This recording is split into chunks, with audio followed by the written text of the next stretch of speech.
Hello, everybody, and welcome to the Tardis Zone. We have a live panel tonight. Yes, I have my wife with me. Hello, Mrs. Hi. Yeah, just be awkward as usual. Oh, sorry. I still can't have no picture. Oh, okay, she's still searching for a picture, so she'll be No, with it us won't in let me, a minute. let me put a picture on. Oh, she still won't. Right. Well, we'll deal with that later, love. This is not the time and the place. And we've also got Yvette here. Hey, Yvette. Hi, Yvette.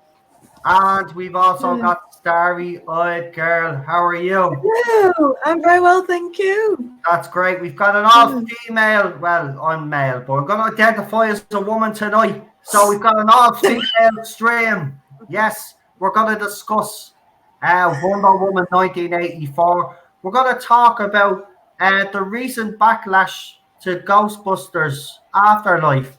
It seems that a lot of the 2016 fans are butthurt over this movie. I didn't go too much into detail about the trailer in the last stream. I definitely will in this stream. Also, Lenny Henry has said that the BBC would cast a dog as the Doctor before they cast a black actor. What do you guys think of Lenny Henry's comments? Now, Lenny Henry will be guest starring in Doctor Who this New Year's Day. And then obviously on Sunday, then he will obviously assume and be in the second part of it. But what do you think, girls? I'll ask you girls first. What do you actually think of Lenny Henry's comments? I'm actually quite surprised, if I'm honest. Gobsmacked, really. This is an all-girl panel. We're all like, no, you go first. You go first.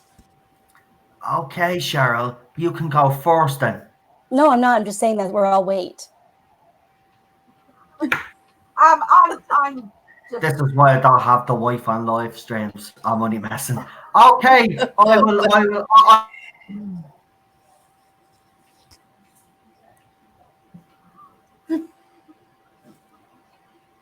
Has he frozen? Yes, he's frozen. This is the best ever. I can't tell you how happy this makes me right now. That is Okay, ladies, the stream kind of went. The stream. we were good without you. It was fine. Okay, girls. I have to take out. See already. See, this is what happens. Women take over everything. Calm down. Calm.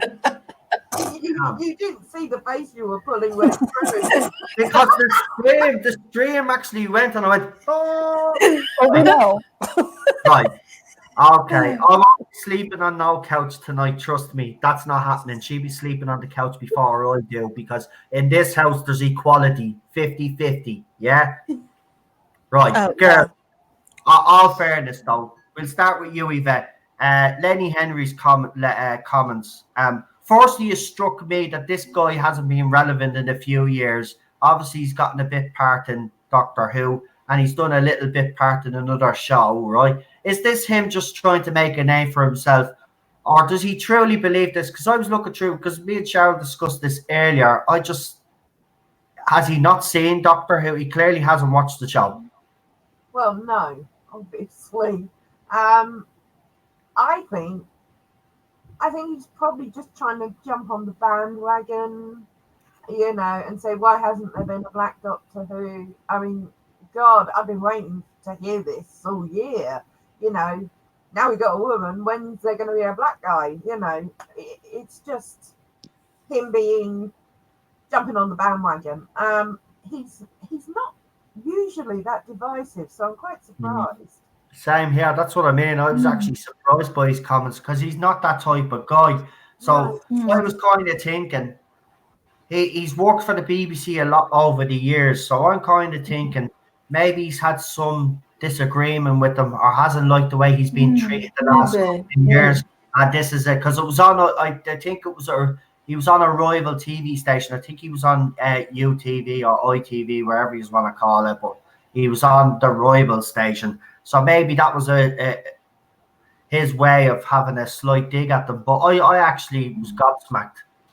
He's obviously not watched Doctor Who, seriously. What do you think, Starry-eyed Girl? I'll get the wife in last, because she never shuts up when she's... Okay. Poor Cheryl. I think it's absolute rubbish what he's saying, actually, because if you know anything about the show, I mean, way back in the RTD era, I believe Patterson Joseph was in the running to be the next Doctor. Is that right? Yeah.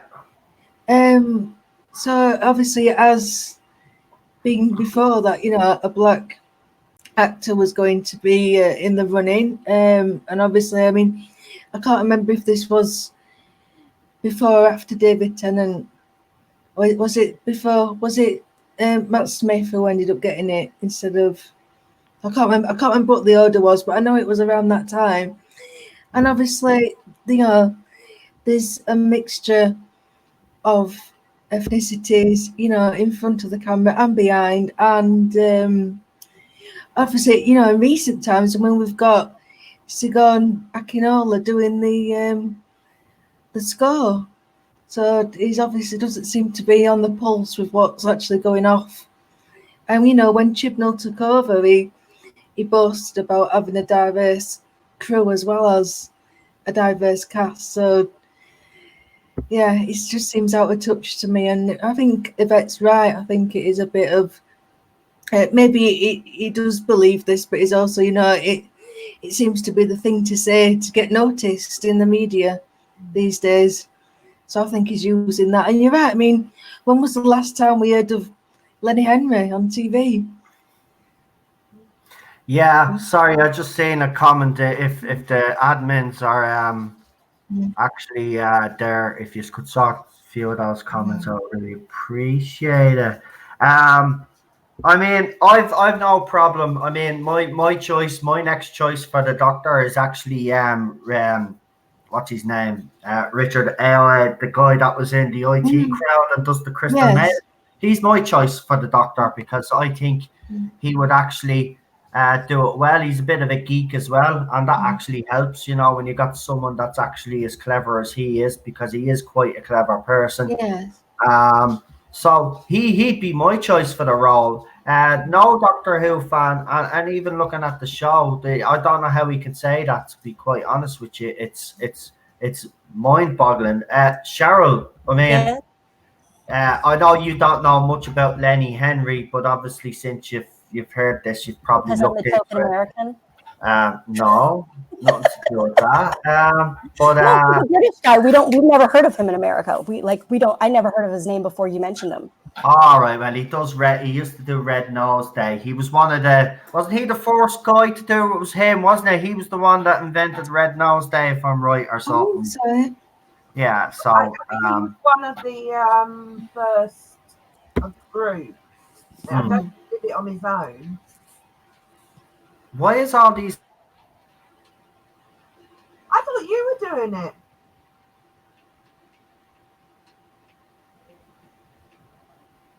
Oh, he's frozen again, isn't he? I don't know. It keeps going. This hasn't happened before. It's happened once or twice. I don't know, but Cheryl, Yeah. asking you about Lenny. I mean, what do you think of the comments? It's quite. I don't know. It just seems out of place for him. Obviously, you don't know him, but for us, it does seem very out of place from him.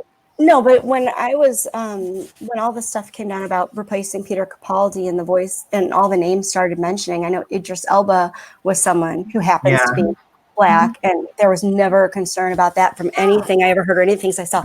The only time I ever heard mumblings was more or less the female doctor, because basically Doctor Who has been a British male, like James Bond has been a British male. I don't think the skin color has anything to do with it. And when he talks about Black people not being on color, being on Doctor Who, he mentioned in the article earlier that he had said back when Russell T Davies was in charge, he said he made a joke in Contact and was like, well, you got too many Black people on the show, you need to lighten it up a little bit. So for him to go from that kind of a comment to then saying, it's an issue with color of skin, I think is ridiculous, because Bill was an unbelievably strong companion who happened to be Black. We had Martha Jones, one of the most brilliant companions who happen to be Black. And I'm sorry, do we not have Ryan this season, who last I checked happened to be Black? So I guess I don't understand that mindset of coming from there. I mean, if he's talking specifically about the Doctor, I mean,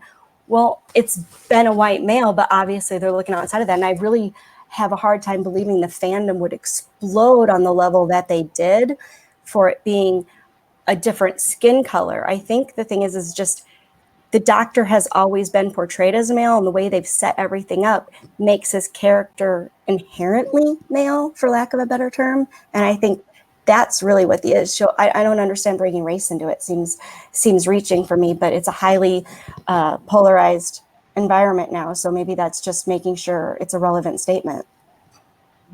Good point. And also, Noel, I mean, if you recall, in the End of Time, we do see Black Time Lords on the council, and in the Moffat era as well. We saw them in Hellbent. So it's a given that, you know, there'll be Time Lords of different colours and genders. But of course, in their society, they're above all that. So I don't see why it matters anyway. But yeah, the Doctor was conceived as a male character, is a male character, but that doesn't matter. That doesn't mean he doesn't have, you know, he can be white, he can be another colour, but he's got to be male. That is my that's how I see it. It's as long as he stays male. And no real Doctor Who fan would have a problem with the skin colour. No. I really do. No, it wouldn't even be an issue. We wouldn't even be having this conversation. It's just the best person or the best man for the role, and whatever their skin color, it doesn't make a difference to me. If they're good in the role, then give them the role. I just this seems to be out of character for Lenny Henry. Something is obviously so he's obviously trying to have little digs at the BBC while they're down at the moment, because everybody hates BBC at the moment. So it just seems out of character. I'm just kind of surprised it's out of character, isn't it? Like, what he is. Come on, ladies. I can't say if it's out of character. I don't know his character. You know what? We used to be told, you know, years ago, women couldn't stop yapping. I can't get to yap. We're thinking. No, you're right. He's never been that, sort of candid about it before. And it's a really scathing comment. So, yeah, definitely, I think something must have gone off behind the scenes.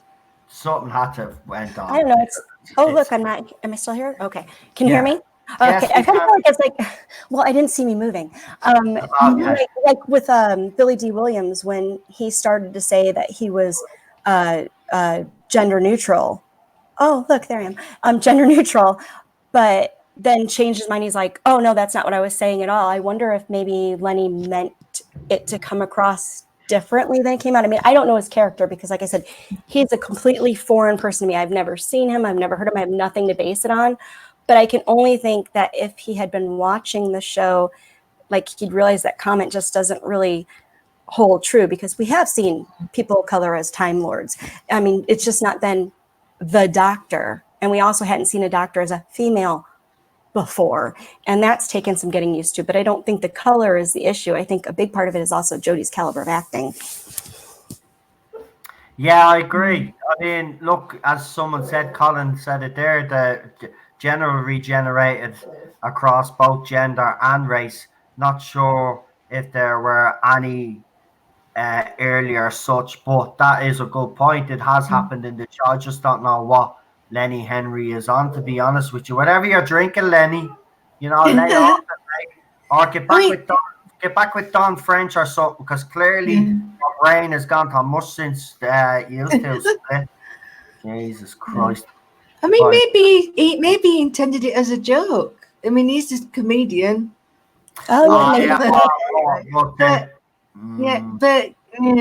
It wouldn't be the but, first time a comedian did a really poor joke that didn't fly. So Yeah, I don't buy Lenny. Look, I know some people don't like Lenny Henry as a comedian, but I don't think he'd be that ill-judged, to be honest with you, because he's always been quite diplomatic and stuff. This is out of character for him. Something has definitely gone on, because this is not Lenny Henry. Something happened.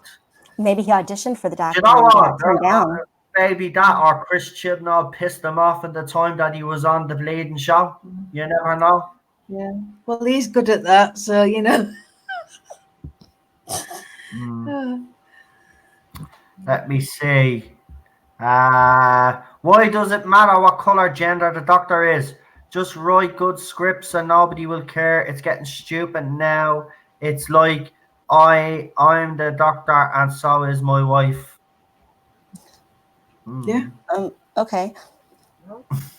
I'll just read these comments out because some of them they'll be. No, I read it. I just didn't quite understand. Richard Martin had one there I wanted to put up on the screen. Where is it? Because this does be good, because then it gives us a topic. It gives us something to talk about as I think well. the gender only really matters when they're pushing it in a way that it's like the future is female kind of thing, and it's so like shoved in your face kind of thing. Like if they would have hired a strong actress for the role, like say Olivia Colman, just because I know she had been rumored and everything, someone who talked like someone who was able to bring that kind of personality to the screen as opposed to being overshadowed by everyone else in a scene, I think it probably would be less of an issue. But it's sort of like we've talked about before on the show, changing James Bond to a female. I mean, it's a character that people have grown up with and is a certain kind of thing. It'd be like making Strawberry Shortcake a boy. That's just stupid. It doesn't make sense. It's important if the Doctor kisses a companion and Ray kisses Kylo Ren now. Yeah, they do all that bleach. Yeah. This is literally like our conversations at home. I say something and then he just says something else. Yeah. That's the way it works on this live stream. If you don't like it, you know, there's plenty of places where you can go. I know plenty of other YouTubers that hate me that could actually, that probably need your help. Look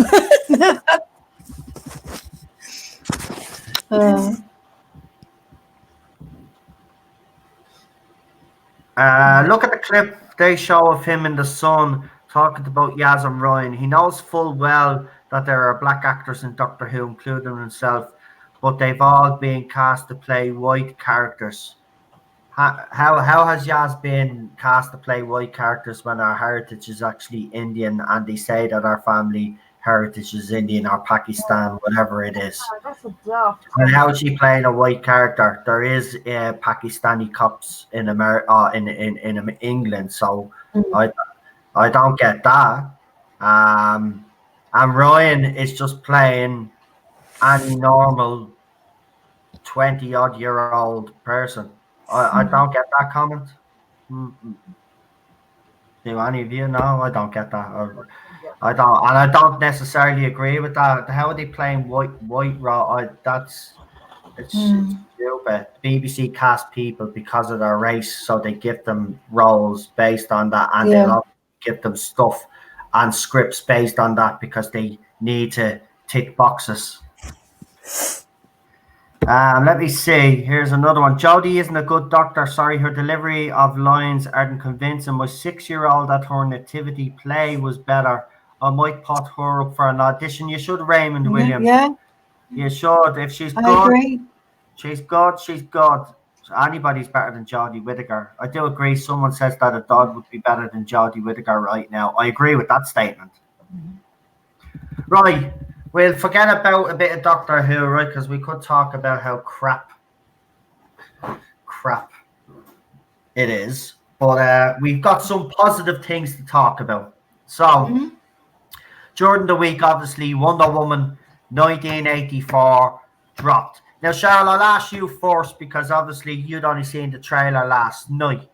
Your first thoughts on the upcoming Wonder Woman 1984. What did you think of the trailer? I thought it was brilliant. I mean, I think it lives up to the expectations that Wonder Woman brought to the screen. A little heavy on the CGI would be my big critique, and her hideous boots, but that's just sort of a me thing. But just the bringing Steve Trevor back and everything, the way they're doing it seems kind of cool. So I'm a fan. I'm excited. I'm looking forward to it. It's one of the few DC movies that I'm actually pumped about. Yeah, I'm actually really looking. Oh, it's Oh, gone look, he's again. frozen again. This is the best. Oh, this makes me happy. Hey, Nice. you know, so I don't mind, and she looks pretty hot in this one. So you know, she's she's won me over because again, she was like Henry Cavill. She a journalist tried to kind of bait her into saying that this movie was just for women, and she says no, it's for everybody, and that's what I love as well is the fact that this woman, even from the first movie, has always said that these movies are for everybody, and that's what I love about it. What did you girls think? Starry-eyed girl, would you like to give your input there?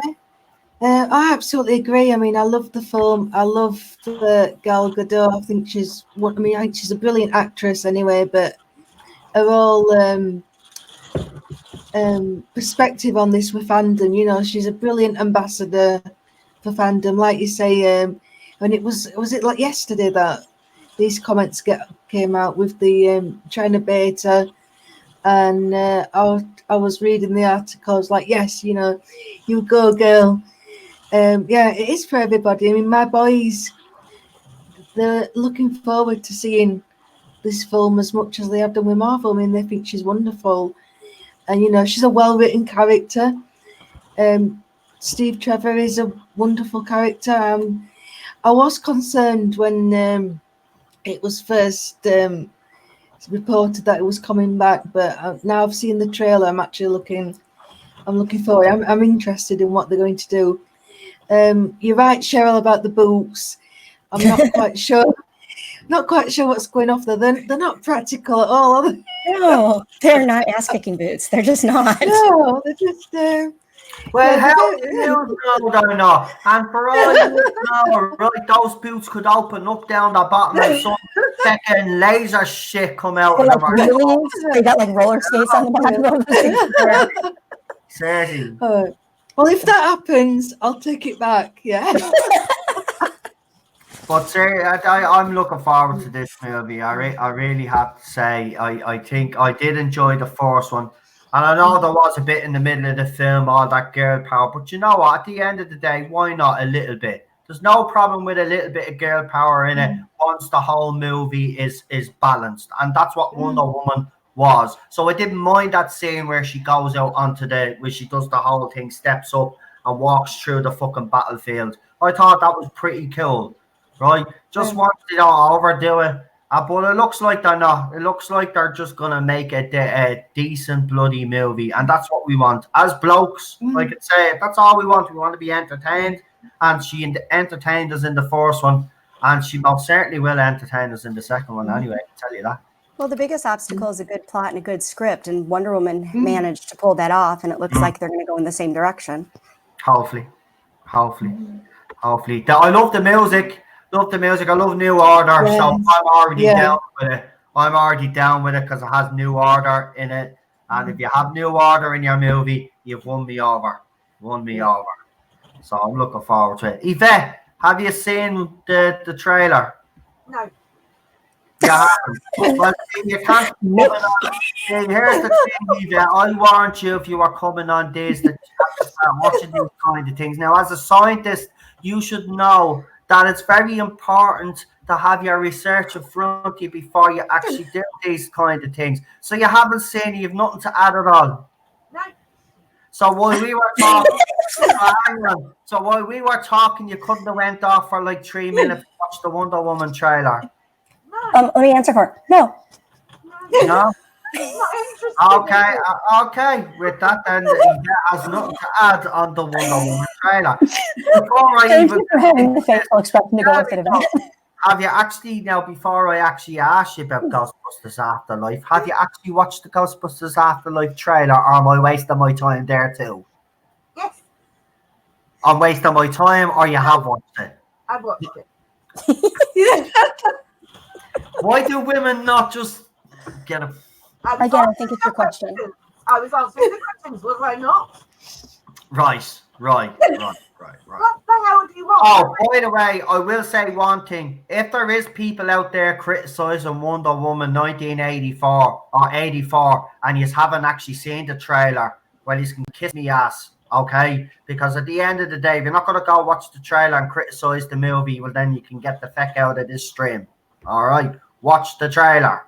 Then criticize if you want to criticize. But quite frankly, if you do criticize it, it just goes to show you how sexist you are, because there was actually nothing in this trailer that would give you something to moan about, except for maybe the over-the-top CGI with the whole lightning strike. That was a bit over the top. But other than that, it was great.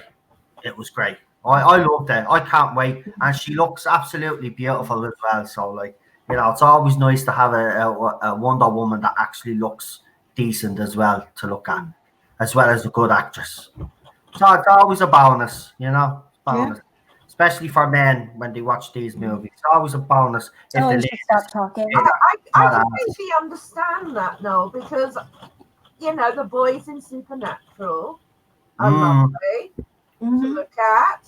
Thank you, Story Idea. This is a running problem I have with Noel about Supernatural being just a mediocre show, and it's still better than Doctor Who at the moment. And they're lovely to look at. They're not just models; they're actors. I agree. I've got me and Cheryl actually binge watched the program. I have to actually say this, right? There's a show out there called Derry Girls. If you haven't watched it, you just need to go and watch this show. Oh my god, it's brilliant. But Cheryl ended up crying right at the end of it. But it is pretty sad. But if you haven't watched it, it's on Channel 4 in the UK. Is it called the Derry? It's called the Derry Girls, yeah? It's called Dairy Girls, and it's also on Netflix. And it's also available on Netflix. Please. It's only one season so far. Yeah, there's like 25-minute episodes. There's only one series so far. But please go and watch it. Now, it's about a group of girls, but you know what? It does none of this woke shit in it. It's just pure comedy, and it's about Northern Ireland as well. So if anybody is interested in learning a little bit more about what it was like for girls growing up in Northern Ireland to a certain extent, they put a comedy spin on it. But there is some serious moments in it as well. But it's well worth a watch. I recommend it. Cheryl says, let's watch it. I wasn't going to watch it because I'm never interested in stuff like that. And we first episode, I put the second episode on. And then we ended up staying up all night to watch the whole series. Like, so, yeah. It's that sounds a lot more impressive than it was. They were 25-minute episodes and there were only like 12 episodes. So it was good. It was very good. Yeah. So I will add it to the watch list. Thank you. So go and watch it. Go and watch it. There are 2 series of Derry Girls out. No, there's only one on Netflix though. There's only one. Oh, there's 2. Cheryl, there's 2. We'll have to find the second one. It wasn't done. It wasn't loaded yet. I know they're doing a series 2. What? I know they're doing a series 2.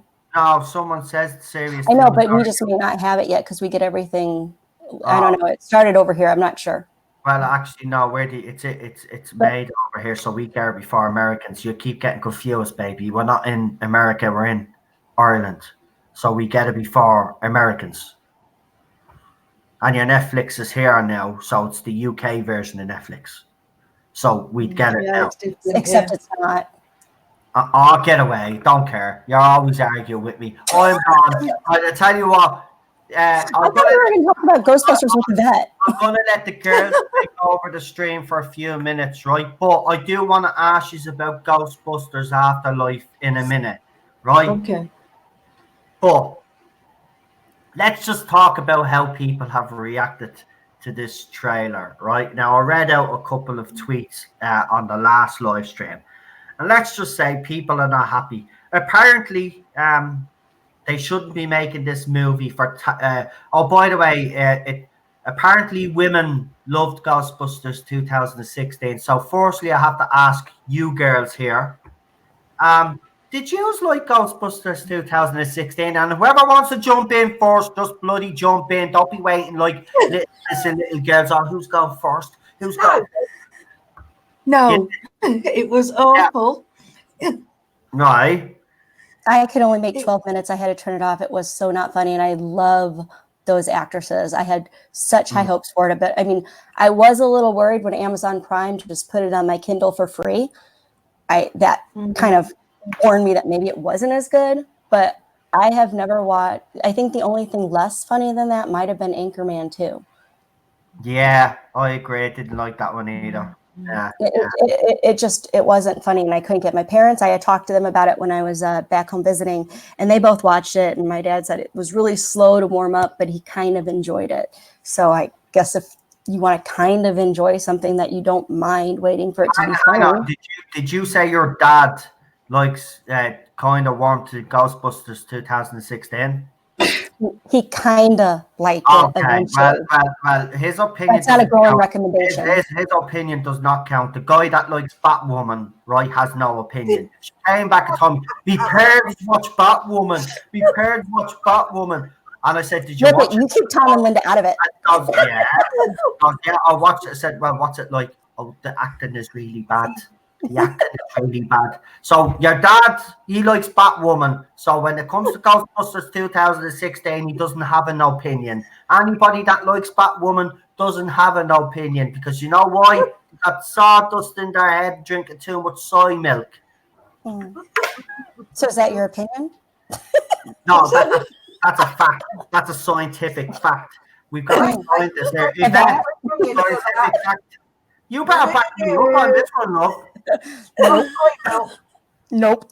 No, not getting involved in that. See that I'm being turned on my own live stream. Yeah. Yeah. I'm getting ruled over on my own live stream.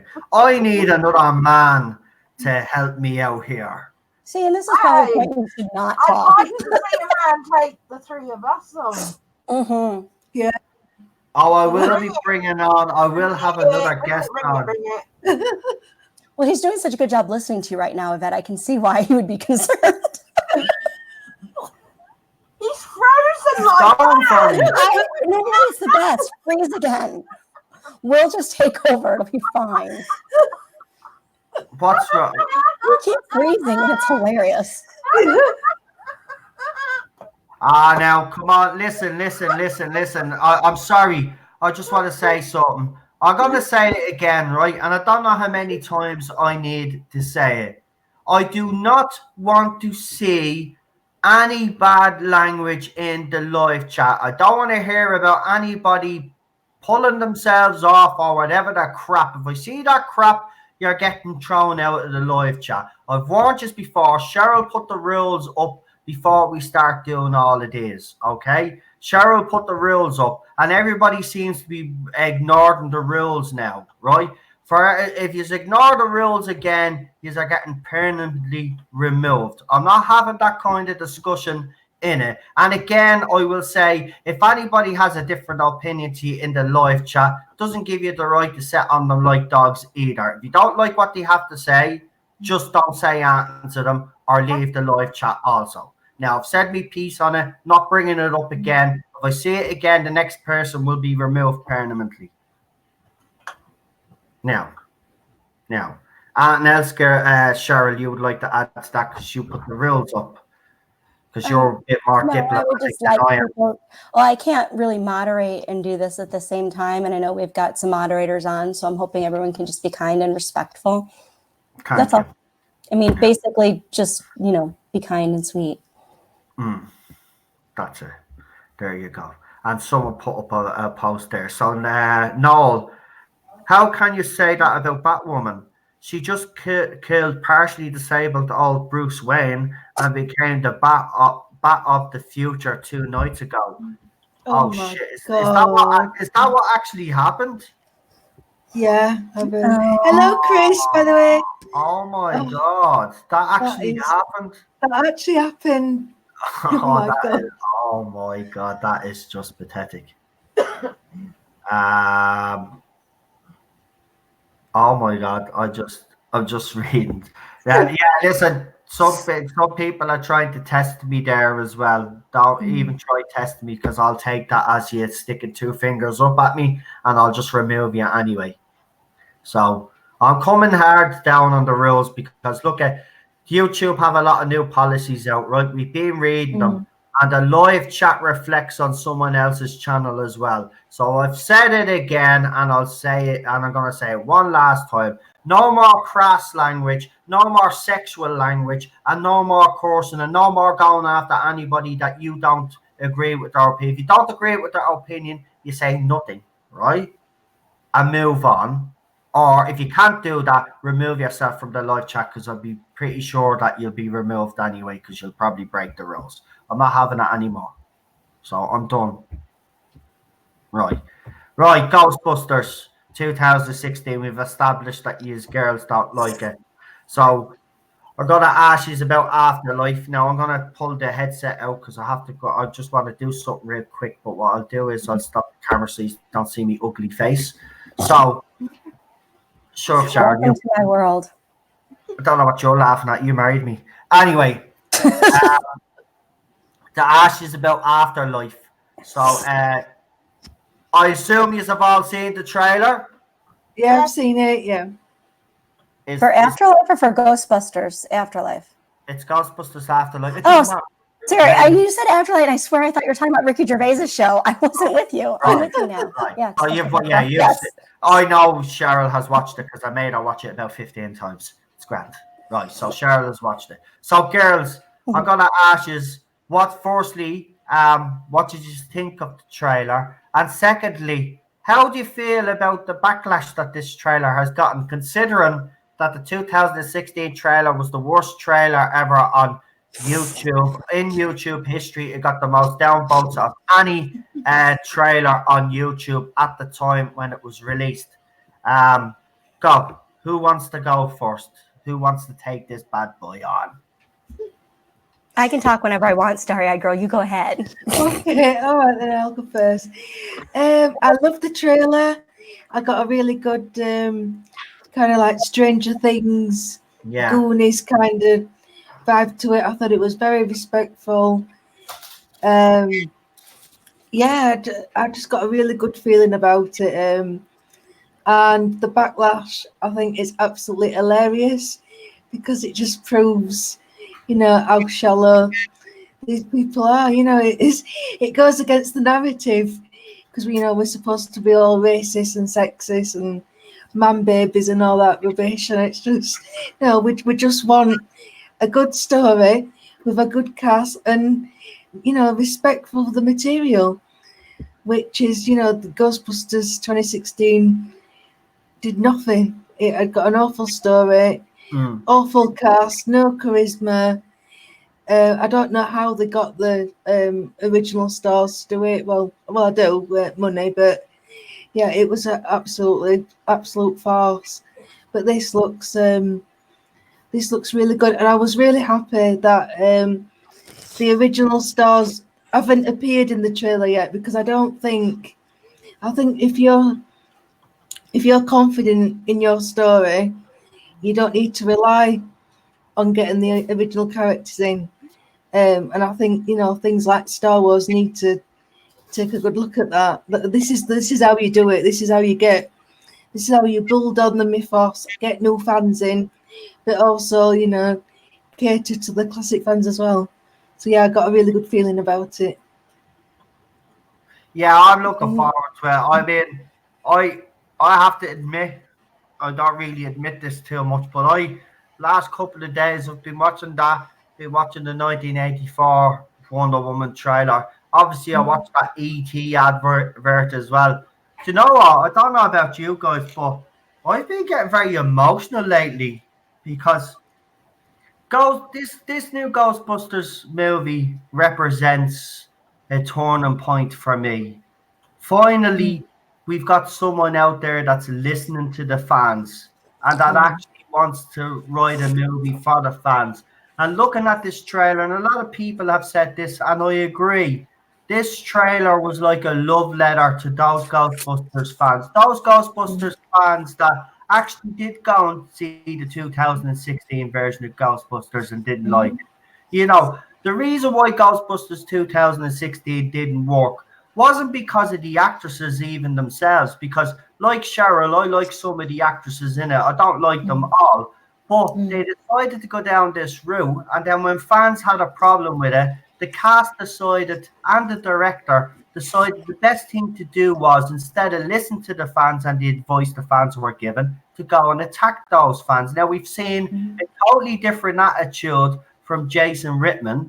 He has but basically, embraced the fans. This trailer is only the first trailer. We had a fifth. Remember, we had the other one before, but it was a little teaser in the barn. Right? We've had a first proper trailer.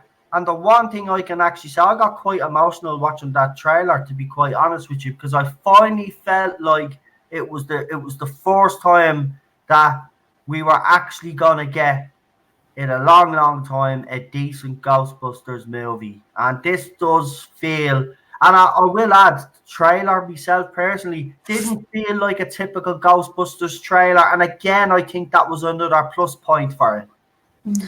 Well, I think because it felt more nostalgic than like a proper sequel or even replacing the original. And I think that's where Ghostbusters 2016 went wrong, is they could have done something with it. I mean, the trailer, when I first saw it, didn't look as awful as what actually showed up on my screen. But Afterlife is taking it where it's several, generations, at least 2 generations removed. So they're showing it in like Starry-Eyed Girl said, with the whole Goonies kind of aspect. I felt that too. And it was kind of like bringing those happy things about 80s movies that we loved and acknowledging them and embracing them, but then giving us something new, because I personally cannot handle another reboot of anything else. I am so over the reboots. I want to see something original. Amen. Do you know what I think this movie is going to do, though? What other movies have failed to do, like the Star Wars franchise has failed to do. I think this movie is honestly going to bridge a gap between. It's going to join it's going to join our generation with the newer generation. This movie is going to appeal to all generations, which the Star Wars movies unfortunately haven't been able to capitalize on. They've went in one direction, whereas this movie feels like he is trying to cater for all fans. I mean, the trailer, I've seen the trailer lots of times, and I'm being honest, Cheryl was saying, you do realise that was Slimer going across the screen. I was like, God, I didn't even know I was there. He argued with me about it. He was like, it wasn't Slimer. And I didn't even know it was Slimer. I was like, oh my God. But my favourite part was that whole trailer, when he took the car out of the barn and they went into the town and they're chasing after Slimer, and the car grinds to a halt and the chair comes out like the toy. And I thought, yes, come on. It's going to be very interesting, though, to see how because I was saying this to Cheryl, it's going to be very interesting to see how they get the cast that have agreed to sign on, like Bill Murray and the rest of them, how they're going to make an appearance in it. Is it going to be just a short cameo, or are they going to play a big role in this movie? All I'd like to say is I think I agree with the whole Stranger Things. It really reminded me at the beginning of Stranger Things. And seeing the gadgets again was really quite, like, I got an emotional boost of nostalgia. And the way they're going to do it is honouring the originals with the grandchildren. So you that's how they're crossing the bridge. Yes. And basically 2016 is like never existed. Well, let's be honest. I mean, the original Ghostbusters, the very first Ghostbusters, that was a national treasure.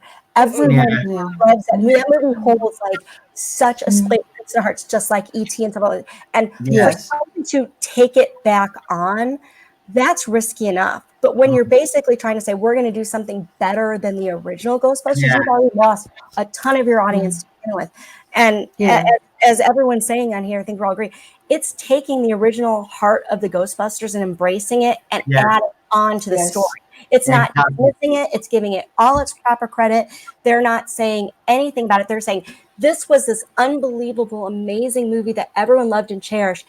And we are delicately going to hand the baton over to a new group of people that can experience it and understand that there's a little bit more in their time, because some stuff is dated, obviously, because it was the 80s and we have all the cool things now. But I mean, you just can't take a beloved movie and then be like, you know what, we're going to do it better, because everyone's going to go, screw you, don't touch our show. And that's exactly what Afterlife seems to be doing. They're like, we want to pay this movie the respect it deserves and add to its fan base. And then you'll probably have little kids go back and want to see the original Ghostbusters and realize it's still hilarious and it's still awesome.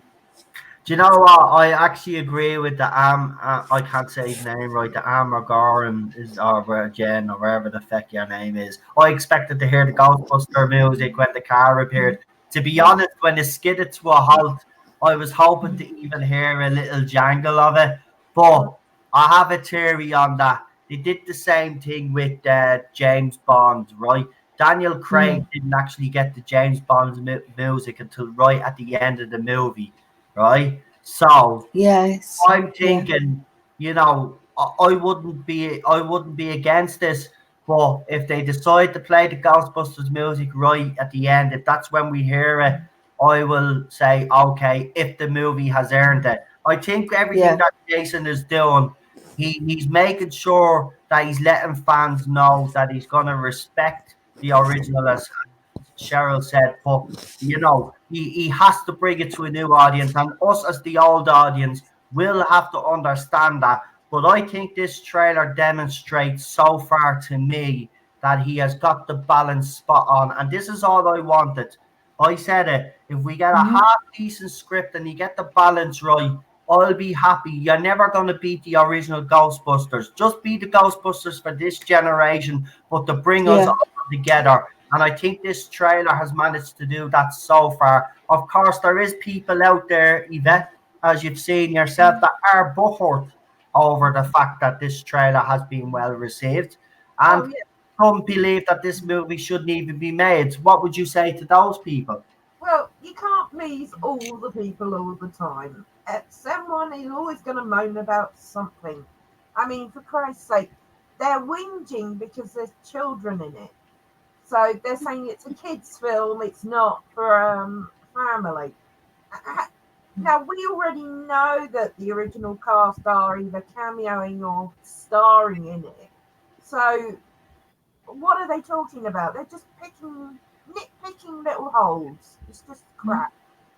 They need to validate. I feel like they need to validate their overzealous approach to Ghostbusters 2016, which, let's be honest, that and the reboot of Charlie's Angels is a classic textbook case of how not to do a reboot. I mean, because when they did Charlie's Angels in the early 2000s with Drew Barrymore, Lucy Liu, and Cameron Diaz, they very much did a tongue-in-cheek kind of thing, and they played up on all the things that the 70s show had. The girls were scantily dressed, and they were still badasses. And I mean, I used to play that at recess with all of my friends when everyone thought about which Charlie's Angels you were going to be for the girls. And we also played Thundercats and all that stuff. But it was never something of like, oh, this is a male actor, we can't do these parts or anything. It was because we just genuinely enjoyed the content and the people that were showing that on screen. I mean, 2016 was basically just, we're going to show you that women can do everything better. And it's just such a slap in the face of a lot of our childhood memories. I mean,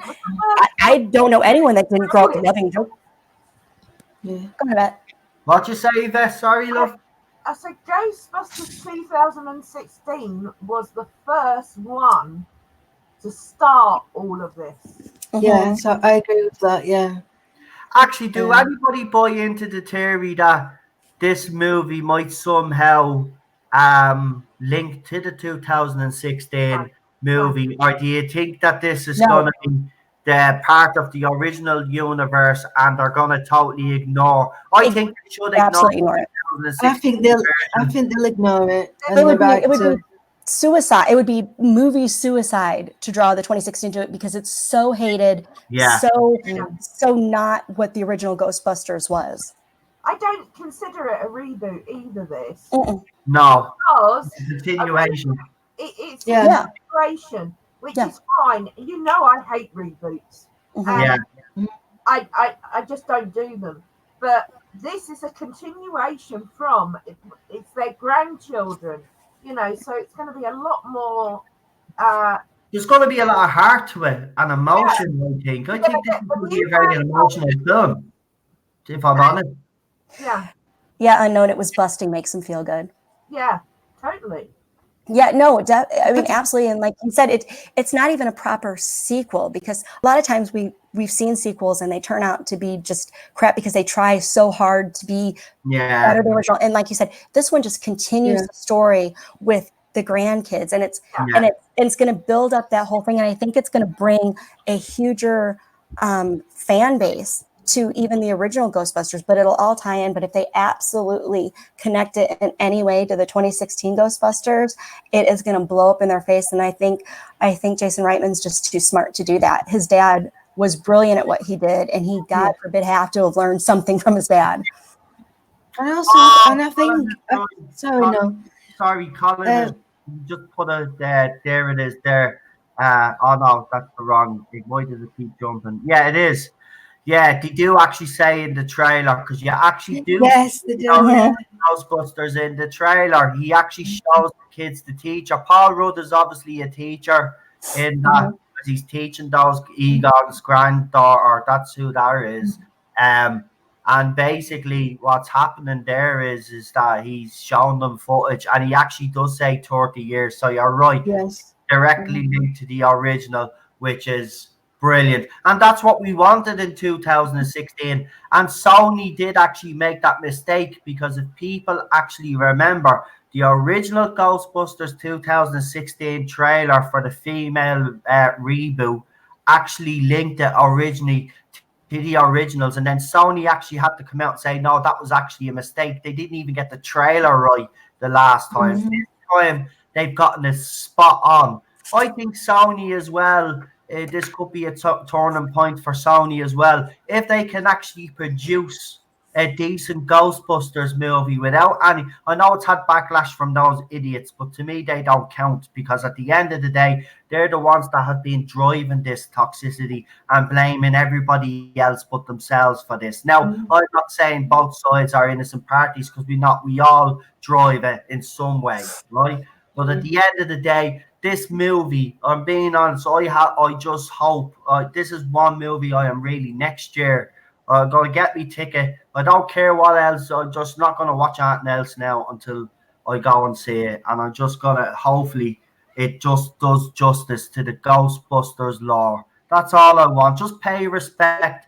And you know what? Just pay respect to Harold properly, please. And take his name. Do me a favor as well, Sony. Take his name off that 2016 movie as well. Put him on this one instead.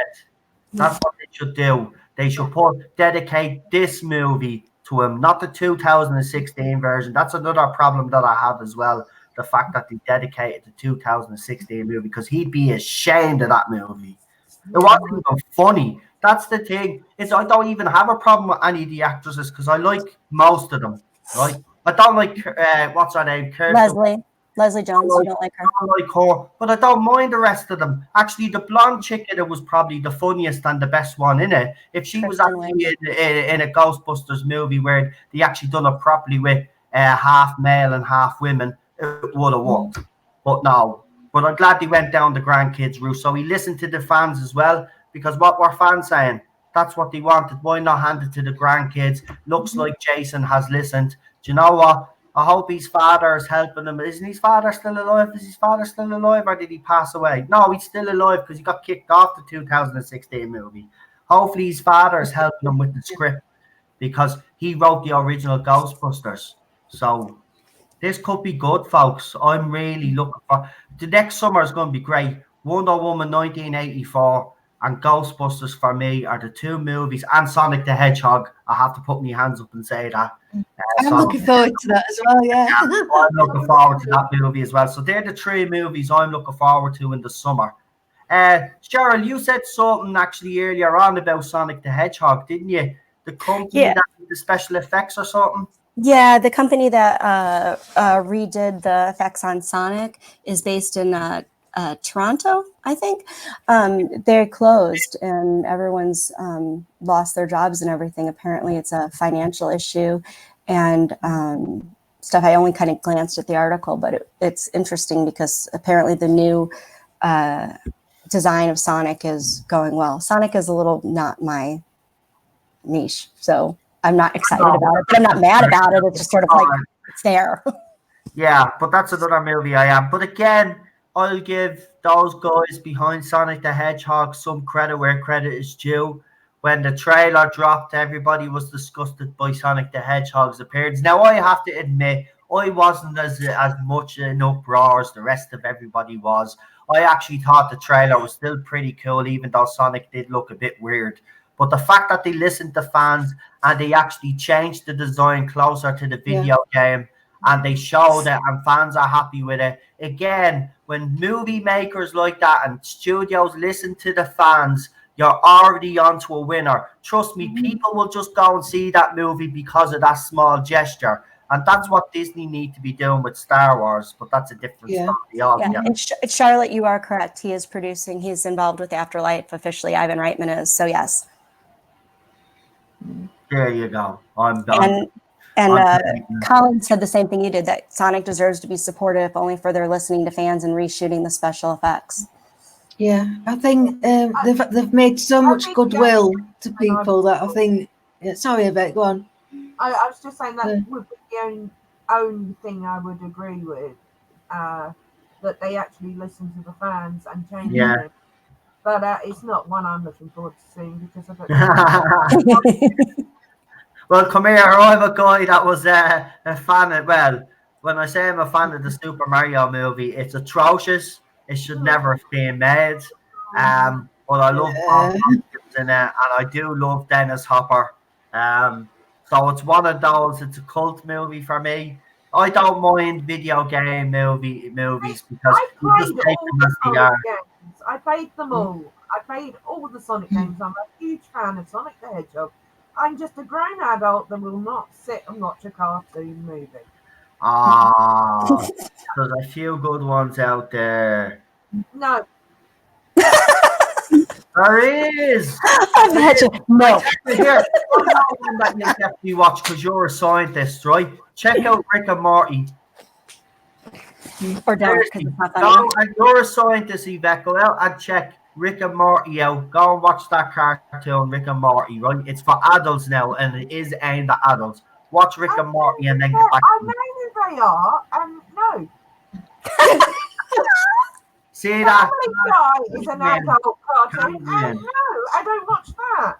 Can't win. Can't win. See that? Can't win. Can't win. No. I really can't win. Jesus. I'm going to make Yvette a fancy sign that just says no, period. And she can just start holding it up. So she doesn't have to waste her energy. Nope. I'm taking a different approach tonight because I got absolutely rollicked by Noel for constantly talking last time. No, Daniel, I do love Mario. I love playing Mario. I do have. You mean like now, Yvette? You mean like now? But I am looking forward to this Sonic the Hedgehog movie because it does have Jim Carrey in it as well. So he hasn't been in a decent movie in a while. So I'm actually interested to see how he actually does because it's been a while since his Irish girlfriend died. He's kind of went off the rails a bit, talking about himself in the third person and saying that he's not actually really here and all this crap. He kind of went on a bit of a mad one. But he's back now. So he looks like he's putting on another crazy performance. And I love when he's over the top because that's when you get Jim Carrey at his best. So I hope, for the fact that the movie makers did listen and the fact that Jim Carrey is in it and it needs a good movie behind him, I think, to resurrect his career. I'm just hoping that this movie actually works out. I really do. And maybe one day do a proper Popeye movie as well. That'll suit me. I love Popeye as well. Oh, Popeye's awesome. Robin Williams one was ridiculous, but still, the fact that he played Popeye and the late Robin Williams, love him. But I'd love to see that movie done justice because it's. I loved Popeye the cartoon anyway. I don't know about yours, but I was a big Popeye fan growing up. Well, why don't we just go the whole hog and have Roadrunner and Wile E. Coyote for adults? Well, because they'll never happen in today's society. We were talking about that. My parents and I were talking about that, Yvette. I'm so glad you brought that up. That it's like, first of all, let's talk about the poor cat that Pepe Le Pew constantly was assaulting. Oh my God, yes. They knew. She's like screaming, help me. It's like she's gonna start screaming like I just know. So we got that. We've got Tweety Bird, who is just awful, absolutely awful for Sylvester. I mean, no, with Space Jam and stuff. I just want somebody in Hollywood to come up with an original idea about something and write a decent script and put decent actors in it and then put it on the screen. You know what? I love stuff from my childhood because it was there and I can look back at it with great memories and fondness. And I can even laugh at the cheesiness of stuff now where I'm like the special effects or whatever. I look back and I'm like, wow, that's really rubbish. But I still just love the movie. Like if they remake Goonies, and I know they're talking now about, and someone brought up in the stream earlier, about remaking Home Alone. No, don't touch it. It is perfect the way it is. It doesn't matter that it wouldn't hold water in today's society. Don't touch it. Just come up with something original, because basically what Hollywood is saying to us, that they're all crap at what they do and they can only plagiarize other people's ideas and tweak it. And that's just embarrassing. Oh, we got a guest, by the way, guys. Someone has joined the live stream. Look who it is. Ooh. Here he is. Teddy, was Daddy listening to Mummy? Because I'm going to think he wasn't. Was Daddy listening to Mummy, Ted? Daddy's always listening to Mummy. The problem, I listen to you too much, woman. You know, I'm a kind husband, like I listen to your side, but I always win, like, because that's just the way it is. That's you know, because like that's just the way it is. Things will never be the same. That's Avatar's judging me right now for me because I don't have one that's doing it. I know. So that's Avatar is fulfilling my facial expression at the moment. Yeah, unknown 289. Cheryl just mentioned it there that there was job losses at that place. Yeah, there unknown 289 actually has confirmed what you said, Cheryl. Why wouldn't I legitimate? Oh, they're behind Detective Pikachu as well, and Godzilla and other. Oh, Godzilla! I like that. They did Guardians of the Galaxy. They did the stuff after Guardians of the Galaxy. Wow. Oh, that's sad. That's mad. Oh, Sony is making Popeye movie. You're taking the piss. Who's playing Popeye? That's all I need to know. He said it got canceled, sadly, and they went on to make the Emoji Movie. Read the whole thing. Well, Sony was going to make a Popeye movie, but they had a teaser or first look available on YouTube. It looked great, but it got cancelled. Oh, send me that, will you? Send me that link on YouTube on me Twitter. I want to have a look at that. Who was playing Popeye? And was he eating the spinach out of the can? And did he squeeze the can and the spinach jump up? Because if it didn't do that shit, then I don't want to know. Seriously. I heard they were actually here. I heard, now I haven't seen it, but I have seen pictures. Apparently, they're remaking, for people out there, there was a show, a lot of you will probably know, a lot of you won't, but it was called Thundercats. Thundercats is amazing. Now, I used to watch that cartoon, but apparently they're remaking it, right? And maybe it'll be as awesome as a live action of Cats they're doing, which is creepy. I just want to say one thing, right? Now, I know they don't want to frighten kids nowadays, right? And I can understand where they want to kind of baby up these characters a little bit. But when you look at them, you would think they were drawn by a 2-year-old. They're badly drawn. It looks absolutely ridiculous, actually, if I'm quite honest. I don't know why they're and Postman Pat. They've done the same with Postman Pat. They've changed Postman Pat for some weird reason. Fireman Sam, that's changed as well. I remember that as a kid as well. That used to be terrifying. Yeah. They kind of like, babied it up. Will you just let the kids watch the cartoons we watch? Because if they don't, they won't learn anything. Well, I make a point of my boys watch Looney Tunes and they watch all the old stuff that I used to watch for this reason, You know, and it's better. But it concerns me when people talk about they don't want their kids to watch like the older cartoons because of the violence and stuff. I grew up on all those, and never once did I get a big pile of Acme TNT and try to blow up any animal like that. I mean, because it was so ludicrous. You just knew that you weren't going to do anything. It was just hilarious and stupid and silly, but you never thought anything because it was so clearly cartoon people. And I don't know, maybe our parents didn't think we were complete morons and figured we wouldn't do stupid stuff like that. I'm just saying. Maybe our kids that stupid nowadays. Maybe that's Tide Pods. So yes. Maybe that's the problem. Maybe we're breeding children now that are unfortunately regressing instead of progressing, and we're actually getting dumber as a human race. You make them all watch Who Framed Roger Rabbit. I mean, that is. That used to terrify me. At the end, when you see his eyes. And by the way, if you don't think Jessica Rabbit is hot, there's something wrong with you. God, even I think silent. I like the way her waist is so thin, and she's got good hair. But how does she not topple over?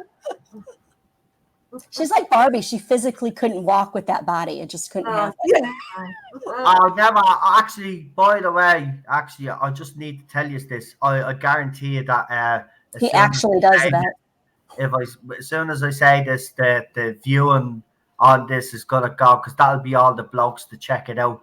There's actually a girl on YouTube that has modelled herself off Jessica Rabbit. That's so sad for her. She's actually got her ribs removed and everything. I've seen that. Barbie and Ken. Yes. I think she's from Russia or UK. That's where the other two are from. The Barbie and Ken people, they're from like Russia or something like that too. Apparently, I'm sorry, you can't tell me you have any kind of self-esteem at all if you're like, you know what, I'm going to look like this doll. Like, that's just weird. Very. Yeah. But then I see men dressing up as Jodie Whittaker's doctor, and then I say I've lost all hope with humanity. Like, why would you? Yeah, but women used to dress up as male doctors because that was the only place they had. So. Okay, that's okay because their costumes actually looked half decent and didn't have fucking rainbows on them. But like Jodie Whittaker's costume do not underestimate the power of a rainbow, Noel. Has a vibrator, as a screwdriver. Like, do you not see what BBC is trying to tell us here? You know what I mean? You know, and then they're trying to and the doctor. That's all they want. All those Jodie Whittaker fans. That's all they want is one. Do you know why? Because they're all little pathetic little losers. They're all at home. Let's be honest. I think Twilight pretty much ruined all of that. Relationship with right. Yeah, true. He's our thick skull. She's straight. She's never gonna go out with you. So stop having these little delusions, right? Trying to ship out with other characters, never going to happen. There just needs to stop the shipping thing altogether. I don't know when that started happening during things. I'm sure it started like Twilight or something, but nothing irks me more than like if I'm reading a book or watching a movie and like there's some love interest thing in there for like no reason other than it's like, oh, you know what? We should probably put some love interest thing in it. It's like, I don't need that. What people don't realize is shipping material, shipping art has been around since the internet began, right? So this has been going on. Believe it or not, I actually came across some images because I was actually doing a video as I put up on the channel. You should probably not share them. Showing some of this shipping art, but some of the hold on, some of the grotesque, right? I've actually seen art of most of the former companions from the classic era naked, kissing each other in sexual positions. This is the kind of art. And this art has been around a long time. The only problem is Jodie Whittaker's era has kind of opened it up a bit more to the mainstream. It used to be a kind of an underground thing that only perverts went, but now everybody wants to actually have a look No, at it. no. That's not true. That started with Twilight because 50 Shades of Grey was fan fiction from Twilight, and that's how 50 Shades of Grey happened. And I am sad and embarrassed that even happens in books at all because it's just so terrible. So that sort of thing just went crazy. And you should read the short stories that these people come up with. Oh my God, yeah. Companions having sex with Daleks and Cybermen and stuff like this. The Doctor having threesomes. You have no idea this stuff, most of it, thankfully, is hidden away. But some of it is leaking onto Twitter. Some of it is leaking onto YouTube and Facebook. So people are getting to see some of this art. And what happens is as long as Monique Gill keeps trying to ship herself and Jodie Whittaker, because she does it herself on her Twitter posts and her Instagram posts, so she knows what she's doing. She's driving this as well. So let's be honest, her acting leaves a lot to be desired, so I think she's trying to cling on to as much as she can. See, I'll just talk over my husband. I don't actually care. I'll just keep going. So. You keep going, because I actually have an answer to all this shit. Chris Chibnall was actually asked that question about Jodie Whittaker and Monique Gill, and talking about them in the show, saying that the Doctor and Yaz seem to be getting close. Now, I don't know where the fuck they all seem to be saying this, because I didn't see them get close at all, but apparently they were. So the journalist was asked a question. The journalist asked Chris Chibnall a question. And the question basically was, will we see any more between Yaz and the Doctor and all this crap? And this was his response. Where is it? Starry-eyed girl, that sums up everyone right there. That what you just did has everybody's around like, it's just so pathetic. I mean, this is a show that's about time and space, and all people are interested in is how these going to get together. People. It's like Star Wars with the Reylos, or it's like, is this? Yeah, no. This is what it's become. Yeah, no. Oh, by the way, my wife is going to see me for this one, but yep, probably. But it's worth it. My favorite teenager of the year actually won Times. Oh no, what's it? Times Person of the Year. Times Person of the Year. By the way, other recipients I might add were Adolf Hitler and others of the like. No, Adolf Hitler was nominated for Nobel Peace Prize. Not surprised there that a 16-year-old that goes around dictating to adults has actually won an award. Let's keep in mind she's a 16-year-old girl, so let's not say anything else. It doesn't matter. At the end of the day, she's gone around dictating to adults, and like she should be in school being educated. So like, no, sorry. And she's scaremongering people as well, which is wrong. So I don't care if she's 16. If she was 6, I'd say the same. If she was 60, I'd say the same. If it was a man, I'd say the same. If it was a 16-year-old boy, I'd say the same. She should be in school. Her parents should be locked up, because what they're doing is child abuse. They're using a child to go around and rant at other adults about climate change, right? When scientists out there, some scientists out there are saying it's a load of bollocks. Now, some people out there might believe in it, but the scientists out there that believe that this is a load of crap. And to be quite honest with you, it's like the acid rain, it's like the ice caps melting, it's like global warming. It's all a load of crap. It's not a load of crap.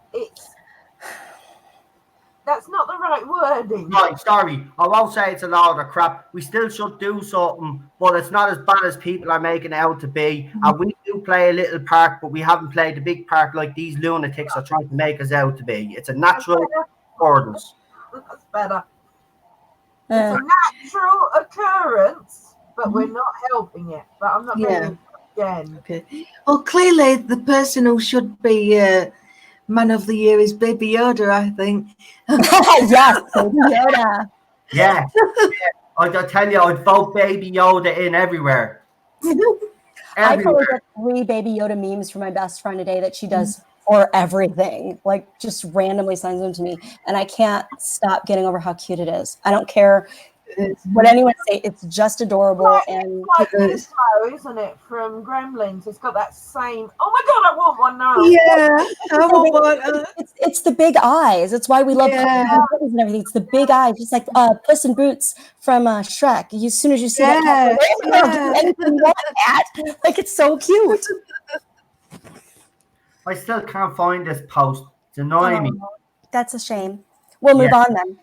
Well, anyway, I let's believe you know. I believe you. turned his country around from abject poverty several years before the war. Let's be accurate when attacking, just saying it doesn't matter. He still turned out to be a tyrant and killed millions of people.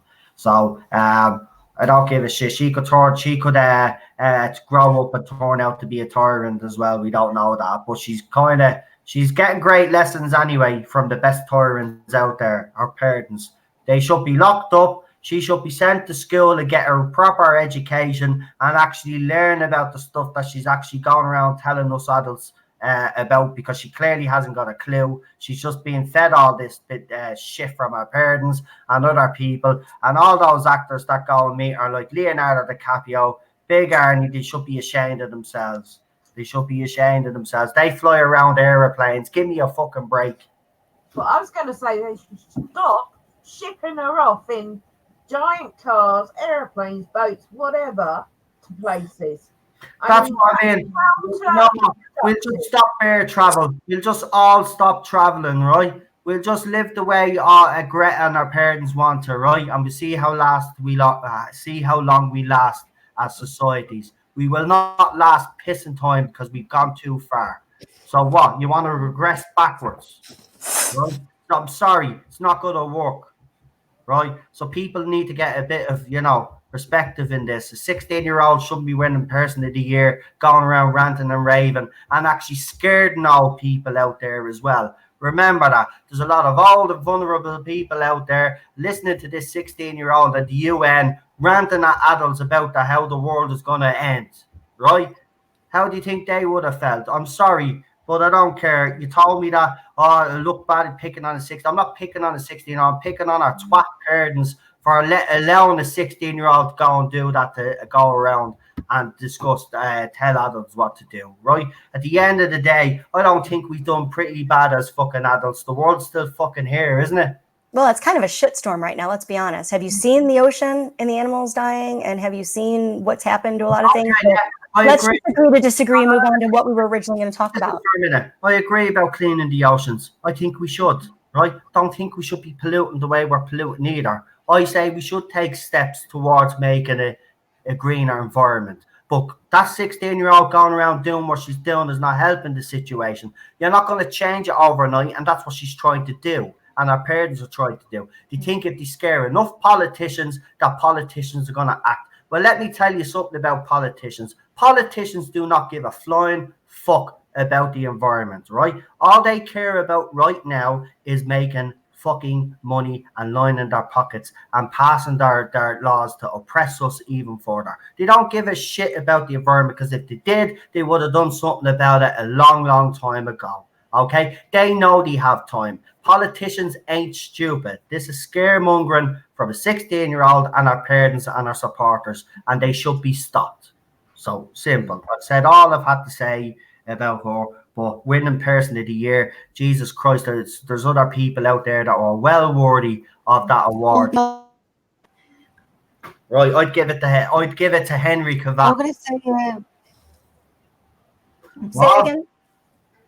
Who would you give it to? I'm going to say, I missed that, sorry. And I was just going to say, well, don't worry about it, because we'll all get reminded about it in this Plastic is Bad episode. Oh, yeah, plastic episode. Forgot about that. Yeah. I don't know how that one's going to go. Let's hope the poor sea devils are not roped into this shit. Yeah. I'm not a big fan. Sorry I went on one there, but it just annoys me. Just annoys me that this person's getting a platform when there's people actually starving in the world right now. And I think feeding people at the moment is a priority, and housing people is a priority. You know what I mean? We have made changes in society all over. We do recycle a lot more as a world. We never were big into recycle. We just dumped all rubbish in bags, right? I know I still kind of do it sometimes. I have to be a little bit better with that. But everybody has recycle bins now. Everybody can recycle that. But we've made strides. They just want everything changed. And by the way, might I add as well, Greta, Your parents might have money, but the rest of us common people, you know, we can't afford all these changes because, believe it or not, it's going to cost money to implement the changes that you want. Okay, so if your family is willing to give all their money, and your government, that your country that you represent, if they're willing to give us all the money to help us with this green change, then all well and good. But until then, go back to school, educate yourself, and leave it to the adults to sort out the world. No, Yes, breathe. I'm alive. Yeah. I said I'm alive. Good. I'm alive. I'm alive. Right. Let's let's all share a point, says Paul. Yeah, we could sing a bit of Crazy Frog, what? Or a bit of Ding, ding, ding, ding, ding, ding, ding, ding. or we'd do a few Eurovision hits. There we go. Cheryl's still there, she's gone very quiet. Oh yeah, I'm still here. Okay, good, girls, good. Right, so Doctor Who, New Year's Day, Spyfall, Part 1. So it has been confirmed that Part 1 will be Wednesday, and it's also now being confirmed that Part 2 will be on the Wait, Sunday. you mean New Year's Day Wednesday, not like this coming Wednesday? Yeah, it'll be New Year's Day Wednesday. That's what I said. No, that's not what you said, and that's why I asked you to clarify. I did 22 seconds ago before you cut across me there. Mm.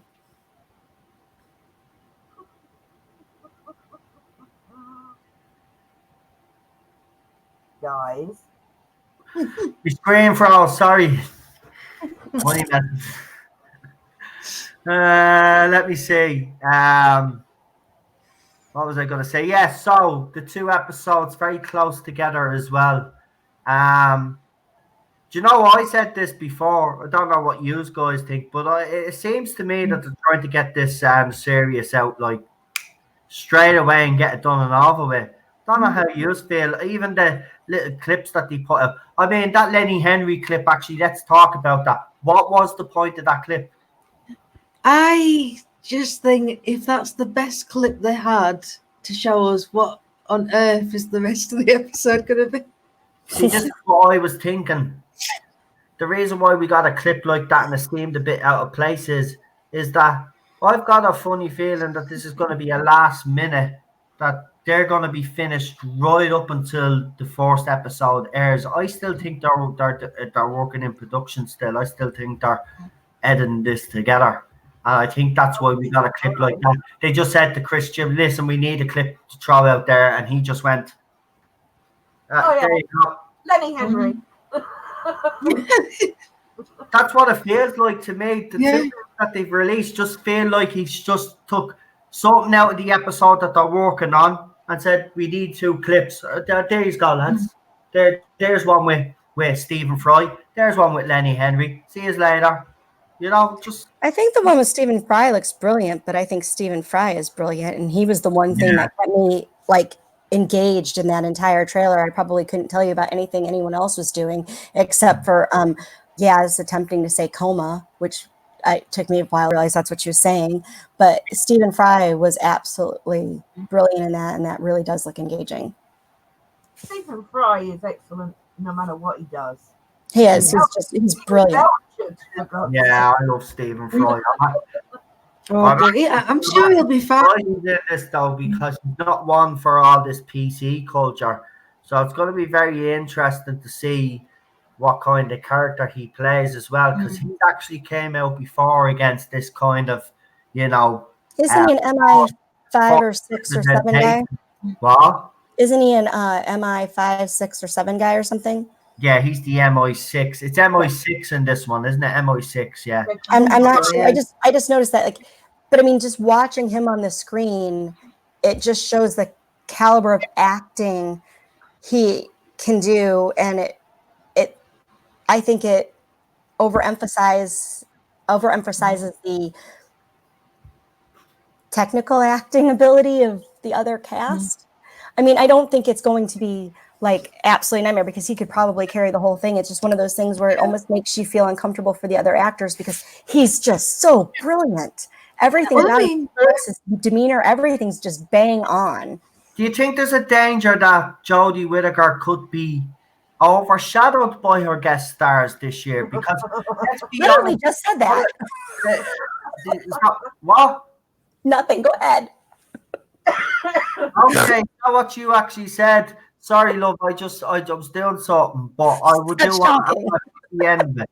But like, what I do want to ask is there a deck? Because you've seen that they've gotten a lot of male actors in, which I'm actually surprised. Is this another attempt by BBC to try and show? Oh, look, there's a bit of balance. We're putting more men in, but don't worry, we're still gonna portray them as sexist pigs and toxic and bad white man. Yeah, I'm pretty sure they'll all be there to be the bad guys or enablers or mansplainers. Yes, the mansplaining will be in full form. Let's be honest. Tesla hasn't been looked kindly on history, so this will be probably the episode where his fucking whole legacy or something is destroyed, and that's why they've probably.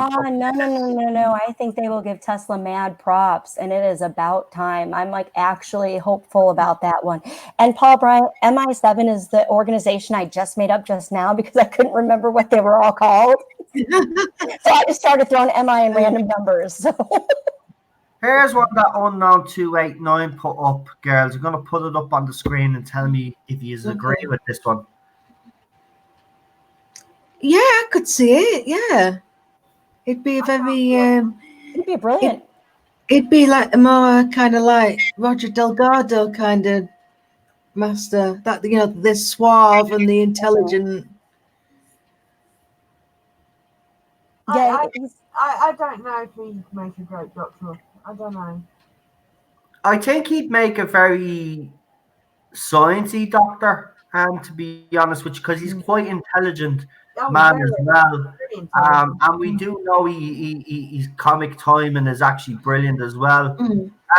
He'd be a good older Doctor, but I don't think this fandom right now, after Jodie Whittaker, would probably want an older Doctor. That's why I do believe Michael Sheen. See, I'd see him more as like a why is his name gone? Lethbridge Stewart. Like I'd see him more in like that role, like the leader of the unit or something, where he's intensely connected with the Doctor and he's got a strong character in the show. But I don't see him actually being the Doctor or the Master. But I think he would be an absolute godsend to the show as a permanent recurring character. Yeah, in unit. Yes. I mean, we've seen him play generals and God knows what in Blackadder, and apart from being completely mad, but he portrays that sort of authority. So I can imagine him in unit, definitely. Yeah, I was just going to say that, Yvette, because I thought Stephen Fry showed more authority in that one scene than Jodie Whittaker's Doctor has in the entire last series. He did. He commanded the entire thing. Yeah. Absolutely. Difficult, is it? I mean.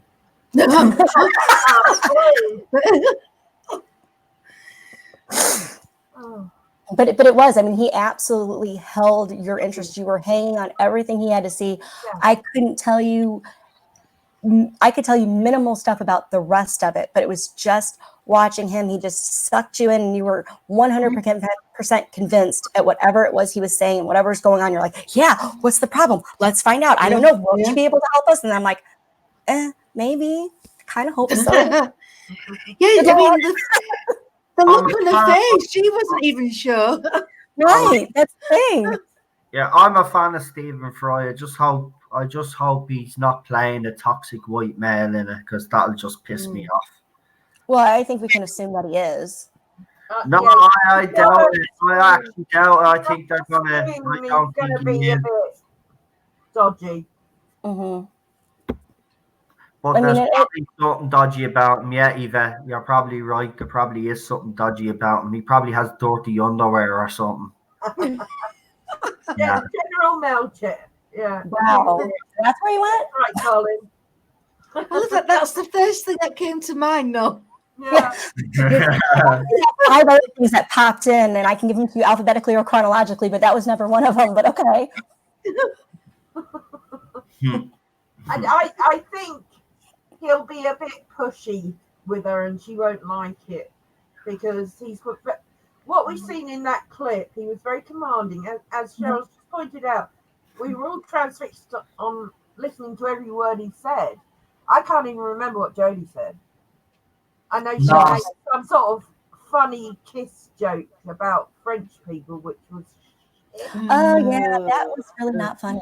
That I think I heard my eyes roll like in my head, like it was really bad. Yeah, so I think he'll be a bit pushy, and then she'll suddenly snap and do a girl power thing. Don't talk to me like that. She'll unleash on him like she did the single dad, right? Like the single dad, where she berated him. She'll just unleash like that. She'll do that look, that look of hatred she reserves for men. Yeah. Scraunch face. Thanks, Daniel, for that one. Yeah, the constipated scraunch face.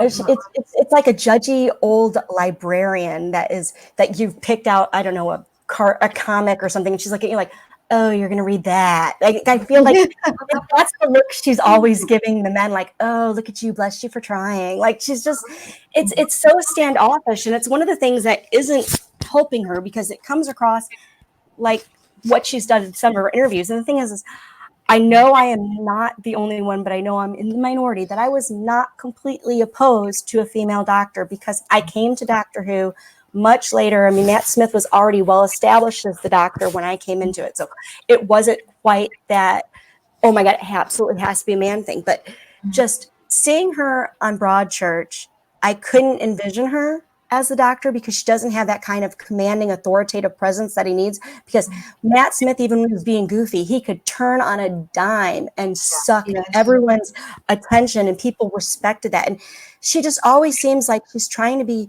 comic relief with everyone else, or she's that one awkward friend you have who always makes a joke about like a half a minute too late, and you're sort of like, yeah, okay, cool. So we're gonna keep on doing this while you do your thing. And it always feels awkward and forced. Dauntless Doctor, whoever's moderating tonight, make it go away. No one's threatening him. We're not doing this. Bye. Please remove him. Gone. Thank you. So I think it's one of those things where like the commanding presence, Stephen Fry has that voice immediately where he's just got that voice that you're like, what? He obviously thinks something important, because it's like, seriously, it's like how everyone feels in America when someone from England talks. We're like, oh, they have a British accent. Clearly whatever they're saying is so intelligent. We just get so transfixed. We're like, we don't even know what the words were. We just like, yes, that's exactly it. But he has that, but he also has that authoritative sense, or just the way he carries himself, where being gate crashed by the cat. Sorry. Aww. Yeah, what have we got? Does anybody remember the man from Atlantis that starred Patrick Duffy? Yeah, I do. Oh, very long time ago. I'm old. That's why Lee is showing his age there as well now. If he remembers that, I do remember he was in it, but I don't remember seeing it, to be quite honest with you. I didn't like it because he had like fluffy skin on his fingers and in between his toes, and that just grossed me out. But I do remember it, yeah. Oh, there goes me phone. That better not be a new one. On everything that is important in your life. Literally brought him back another phone. I liked Man from Atlantis. All right, I think I have seen it, but I just can't remember it. So I don't know if that was actually if that's a good thing or a bad thing. Yeah. What about Manimal? Does anyone remember Manimal? I love that show. I remember Granimals, but those were clothing brands in the United States, so no. No. It's not ringing any bells. It was called Manimal. No. Wow. Was it I know of sci-fi? it. I know, I didn't dream it. I know it was real. I'm gonna believe you. I believe you. I do believe you. I'm going to have to Google it. It was really cool. Matthew Pounder says before my time. Yeah. There you go. You have somebody of that. Colin Oh, Smith says, thank "Oh you. yeah." Stephen remembers it as well. Thank you, Stephen. Yeah, we got a yes up on the screen there. Yay. What's this one? Stephen Fry did a great interview with the late Gay Born in Ireland. Yeah, it was called Gay Born did these series of shows called The Meaning of Life, I think it was called. And it was a religious program. And Gay Born, he's a very religious now. He only passed away. Great presenter. Was on the level of Terry Wogan. Terry Wogan came from the same place as Gay Born came from. Gay Born did a bit of work in the UK, but he came back to Ireland, whereas Terry Wogan decided to stay over in the UK. He made his career over there. But he interviewed Stephen Fry a few years back. But we have old blasphemous laws here, and some viewer, and it was only one viewer, but all it takes is one viewer to have a complaint. And Stephen Fry and Gay Born nearly got into trouble over the interview because at the end he asks him basically if he believes in God, and Stephen Fry goes on a big rant about, well, how can you believe in a God that's cruel and lets people die and stuff like this. It was very powerful stuff. And one gobshite in this country obviously got offended by that, and there was a stupid law, but it was thrown out in the end anyway. But it was it was ridiculous. But if you haven't seen it, Meaning of Life with Gay Born, Stephen Fry is on it. Go and check that out. He actually does other famous stars as well that you would know. I think he does Bono the Dickhead. So if he's like Bono the Dickhead, go and see him. And I think he does that other gobshite as well that lives in England that thinks he's a Brit, but he's actually Irish, Bob Geldof. So, yeah, that twat as well. So if he's like him, then, yeah, those two interviews for you. So as you can tell, I absolutely love Bono and Bob Geldof. I think they're two great men. I'm really getting that impression now. It's really coming across. Yeah, really love them. Yeah. Okay, guys, I'm sorry. I'm not having this. I do not watch shows just to ogle at the blokes. All right. I was waiting until you saw that. I've seen 2 comments. Manimal I like because of the animals in it. He used to turn into an eagle. And as for Supernatural, I only like Dean. Sam, don't like him. But it's a great show, and they're both in it. I like Castiel. I wouldn't kick him out of bed. But anyway, by the by, Supernatural is 15 years. 15 years of fabulous television. Are we back to Supernatural again? It will always be Supernatural for that. I didn't bring it up. Right, well, I have a question just to get rid of this Supernatural talk. Here's the question. What guest stars would you like to see in who? Who would I like to see? Right now, nobody. I wish that nobody would actually guest star in this piece of shit and actually stay well away from it. But obviously, you're going to get people. So right now, I'd get people that I absolutely hate to guest star in Doctor Who because I hate the show so much right now that why not stick a couple of assholes in there and make me hate it even more? Why not? So yeah, that's what I would do. I'd cast a few assholes. Right. Can I say something? I'd like to be in it right now so I can walk up to her and punch her in the face.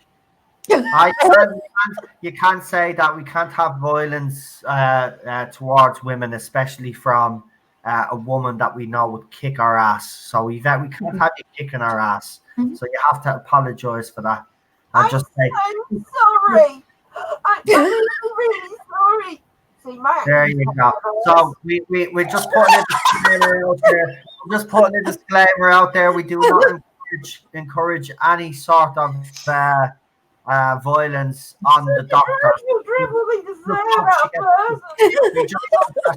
pushed out of the Tardis and I'll get her a new comic strip. regenerate. One that actually works. Yeah. I wouldn't recommend like guest stars only because I feel like it's going to be the Stephen Fry thing all over again. If you get these high caliber actors that have that have just great stage presence and can command a scene and everything, it's going to completely overshadow the cast that's there. I mean, they are an okay cast. I mean, they're not the worst actors I've ever seen. I mean, that's a fair statement. They're not the worst I've ever seen, but they aren't at the same level as some of the people that they're having guest star on the show, and it makes it all really off. You know, I mean, look at in the witch episode with Alan Cumming. I mean, yeah, he was just having a laugh with it, you know, and you could tell he wasn't really, yeah, you know, and he's a big name. He's what made it to watchable. get in this, yeah, and you know, it was a waste of his talent to be in that. I mean, it made the episode bearable, you know, but yeah, I agree with you and Noel. It's not worth having these talented actors and actresses in when the writing's so below par. Right. You know, there's nothing. We would like to see the Human Centipede join. We're not talking about the Human Centipede. How many times do I have to bring this up? We're not talking about it. He said he'd like the Human Centipede to guest star. I think that's a great idea. Yeah. No, we shall never speak of the Human Centipede again. Never. I've never watched it, and I don't want to. No, don't. The cast of EastEnders and Doctor Who, and who would notice? Yeah, nobody'd notice right now, Lee. Yeah, that's actually true. Actually, the cast of EastEnders would be better. More like Fair City. Cast of Grease 2 and Doctor Who as well. I don't think anybody'd give a flying fuck either. Well, I think Michelle Pfeiffer's doing pretty well for herself these days. So is she? Is she? Yeah, she is. Is she? What's she doing now? I haven't seen her in that, and so she's obviously not doing. We literally just watched her in Ant-Man and the Wasp. Oh yeah, but that's like a part that she had like for what, how many minutes? 20 minutes. She hasn't been on TV since God knows when. So like, don't be like, you know, get off that high horse there. When she does something of significance and actually makes a movie of her own and stands on her own 2 feet, then I'll actually praise her. Oh, I can't even. Now, so there you go. Mm-hmm. And Super John says the Human Centipede is Chibnall's favorite film. I agree with you. It is Chibnall's favorite film because to make Anton as revolting as Doctor Who is the way he's portrayed it, and yeah, he must be a fan of the Human Centipede. Well, of course he is. He likes people kissing people's asses. I mean, that is the Human Centipede. That's a good one. Oh, I love it. You're right. I've just woken up now. Oh, Unknown 289 has asked you, Cheryl, when is the Grease live stream? Go Grease Line. It's Grease 2. No, it's Grease 2. It's Grease 2, not 2. Go Grease Line. Go Grease Line. Go Grease Line. Go and again, Grease Line. Go Grease Line. Go Grease Line. Go Grease Line. It's the best movie. Yeah. It's got the best. If you really want to know what I wanted to buy. Oh, can't you see? Oh, Sandy D.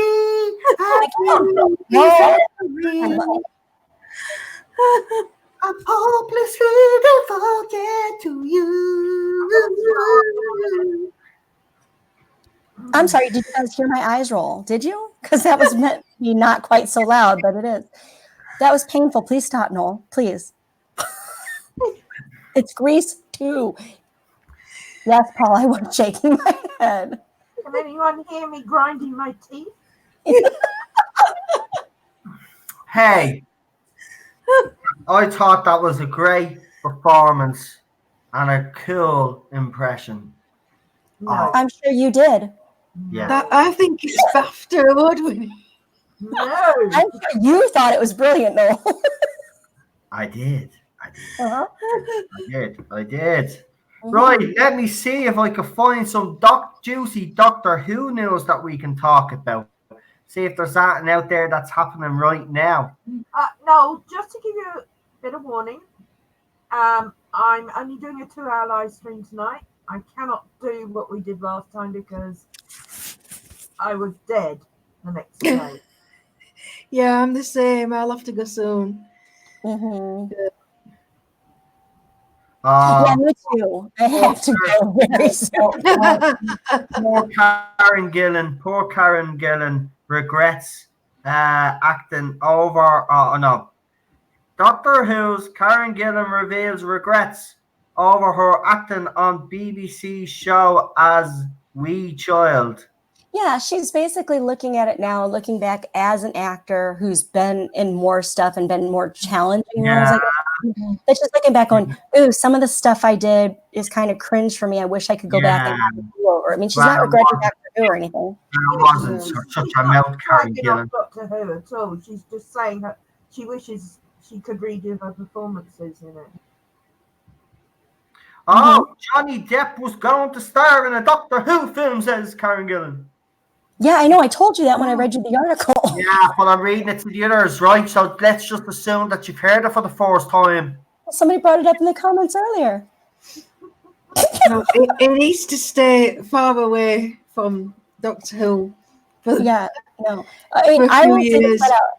As an American should not, under any circumstances, be anything other than a guest star on Doctor Who. It is a British show, and it's based in Britishism stuff. And I mean, oh my gosh, some of it doesn't translate well if we don't know that stuff. It would absolutely ruin it. It would take away the absolute heart of the show. And I don't care that it's a Time Lord. And I've heard the arguments about how we're all got ourselves up in arms because, for people who like sci-fi, we can't suspend reality and handle a female, or we can't handle this or anything. That's not the case. It's a matter of some things are just canon and you should leave them alone.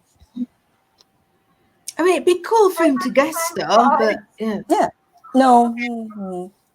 I've got it here if you want me to do it. Yes. No? Yeah. Yeah. I mean, yeah. Thanks for that, Paul. Yeah, Yvette, go ahead. How long is this going to take? Half an hour, 45 minutes? Usually it will take 10 minutes, but I've no idea. 10 minutes? You told me when you wrote the thing, it was 16 pages and at least take you 25 minutes. So how have you got it down to 10 minutes? Have you done some sciencey thing to it? No. Every time you ask me how long I'm going to be, I'm like, oh God, I don't know. It's going to be a long one. And then you turn around and said that's been 10 minutes, Yvette. Right, well, I'll tell you what. You go ahead because I have to make a cup of tea. So if you want to read your heaven sent synopsis to everybody or review, what's it, a review or synopsis? Wait, is it 16 pages or 18 pages front and back? Sorry, my friend's reference. It's 16 pages, handwritten, and it's a synopsis. Right. You know what? No, make this tea and then you will be uninterrupted. Because it's not going to work unless you do the voices. So like. There is this one, Peter Capaldi's. Yeah, but you have to do the monster's voice as well. There's a monster in it as well, so I want to hear the monster. When the monster talks, I want to hear your voice. I want to hear the monster's voice in your voice. You have to do it as I read it. That's the deal. And thanks, Paul. You don't want me to do it? I won't. No, yes, go ahead. Thanks for saying what I said. Thank you. Thank you. That's why I'm thanking him. Like, thank you, Paul. Thanking him. That's all. Okay. I'm thanking him, Yvette. Don't worry about I'm only messing, love. I've been looking forward to this anyway. I love Heaven Sent, so I want to hear it. Yes. Yeah. And by the way, Chris Chibnall, if you're listening, are you listening, Chibbies? This is how you fucking write an episode of Doctor Who, you plonk hole. Go ahead. All right, everyone, sit back, relax for another synopsis. This one that you all asked me to do, it's Heaven Sent. With Peter Capaldi and a blackboard. I'm not saying her name. Anyway, we start with a statement from the Doctor. As you come into this world, something else is also born. You begin your life, and it begins a journey towards you. It's slowly, but it never stops. Wherever you go, whatever path you take, it will follow. Never faster, never slower.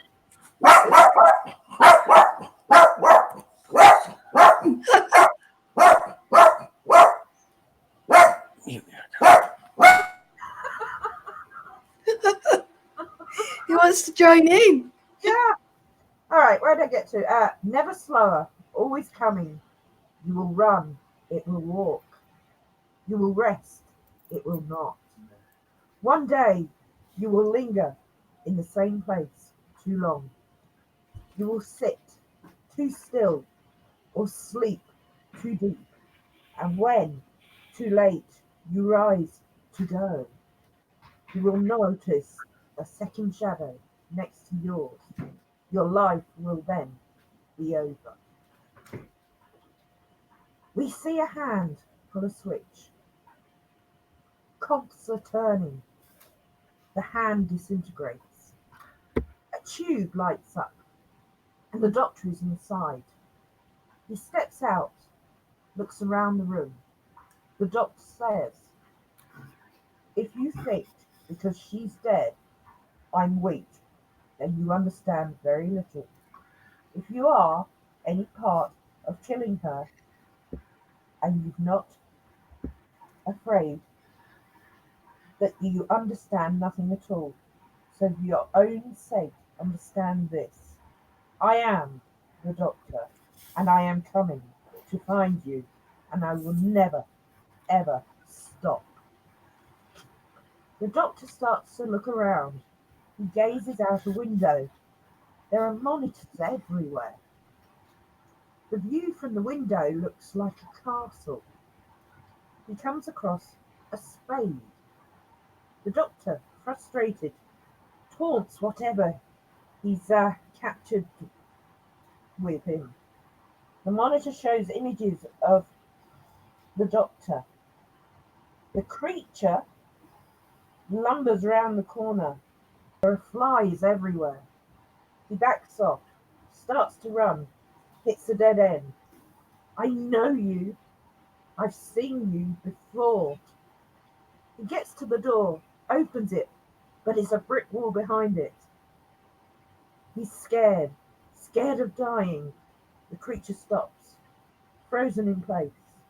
The castle starts to rotate, cogs are moving. He's now in a bedroom. No sign of the creature. He looks round.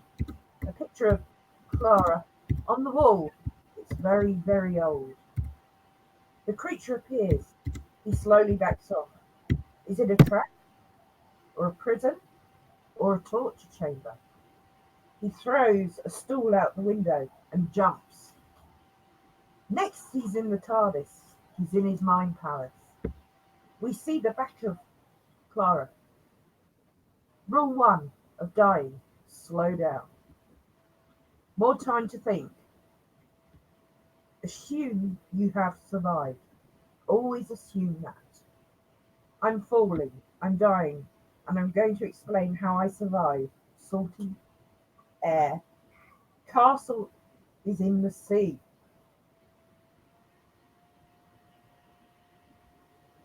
I turn the stool, falling 7 seconds, and it hits the water. Unconscious. Back in the TARDIS, a question appears on the blackboard. What is this place? Question 2. What did you say that made the creature stop? Question 3. How are you going to win? Back in the water, he wakes up. He sees thousands of skulls, then swims to the surface. He gets out of the water and heads to a room with a fire and finds his clothes dry in front of it, the same clothes he's wearing. He changes his clothes, then hangs up the wet ones, leaving as he found the dry ones in the first place. He leaves the room, comes across another room with a hexagonal shallow hole in the middle and arrows in chalk pointing to it all the way around. The doctor says, Clara, it's still coming. Why is it doing this? The chalkboard appears. Wrong question. What's the right question then? He asks. Not why, what? The doctor hears a bang. He walks towards it. He finds a garden. The door slams behind him. The doctor finds a freshly covered grave and another spade. The doctor says, looks like someone wants me to dig. Clara, what would you do? The chalkboard appears. Same as you. The doctor starts to dig. He's at it quite a while. He doesn't notice the creature approaches till the flies disturb him. He looks around but can't see it. Opens the door and it's right there. He manages to wedge the door shut with the spade. On the monitor, he sees the creature heads towards the room with the hexagonal shallow hole. The doctor grabs the spade from the door. He continues to dig. It's now dark. He notices the stars. That's not right, he says. Finally, he finds a message at the bottom of the grave. I am in 12. Suddenly the creature is upon him. We are back in the Tardis, his mind palace. Now, how am I going to get out of this? Come on, teacher. The blackboard says, tell no lies. The doctor says, it's not just the truth it wants, it's confessions. Truths I've never told before. That's the only thing that stops it. The problem is, there are truths that I can never tell, not for anything. Back in the grave, the doctor confesses he didn't leave Gallifrey because he was bored. I ran because I was scared. The creature retreats. The castle changes position again. The doctor watches from a window. The doctor is back in the room with the painting of Clara. He hears the creature approaching. 57 minutes. This is my life. I drove the creature to one end of the castle, then run to the other end. I earn 82 minutes peace, eat, sleep, and to find room 12. The numbering of the rooms is a bit confused, like the rooms are all jumbled up. Maybe they move around. Every room I leave long enough reverts to a condition it was originally in. We cut to the doctor eating soup, thinking about how long will he be here. Then he hears a noise. He sees the creature. He enters the room he arrived in. There are two events in everyone's lives that one never remembers: being born and dying. He noticed a word in the sand, bird, and a skull, which he picks up. Wind blows the words away. A door opens, and a spiral staircase is revealed. The doctor ascends. At the top, it opens to the air. He places the skull, as he is still holding onto it, onto the wall. He looks up at the stars and says, Clara, there is something very wrong here. He comes back into the castle to find door 12. It opens. He enters, but there is a wall blocking him. Back outside, he stares at the stars again. Who's playing about with the stars? I haven't travelled in time. I would have felt it. But the stars show 7,000 years into the future. The creature appears. The doctor confesses. Long before the Time Lord knew it was coming, a storm on the wind.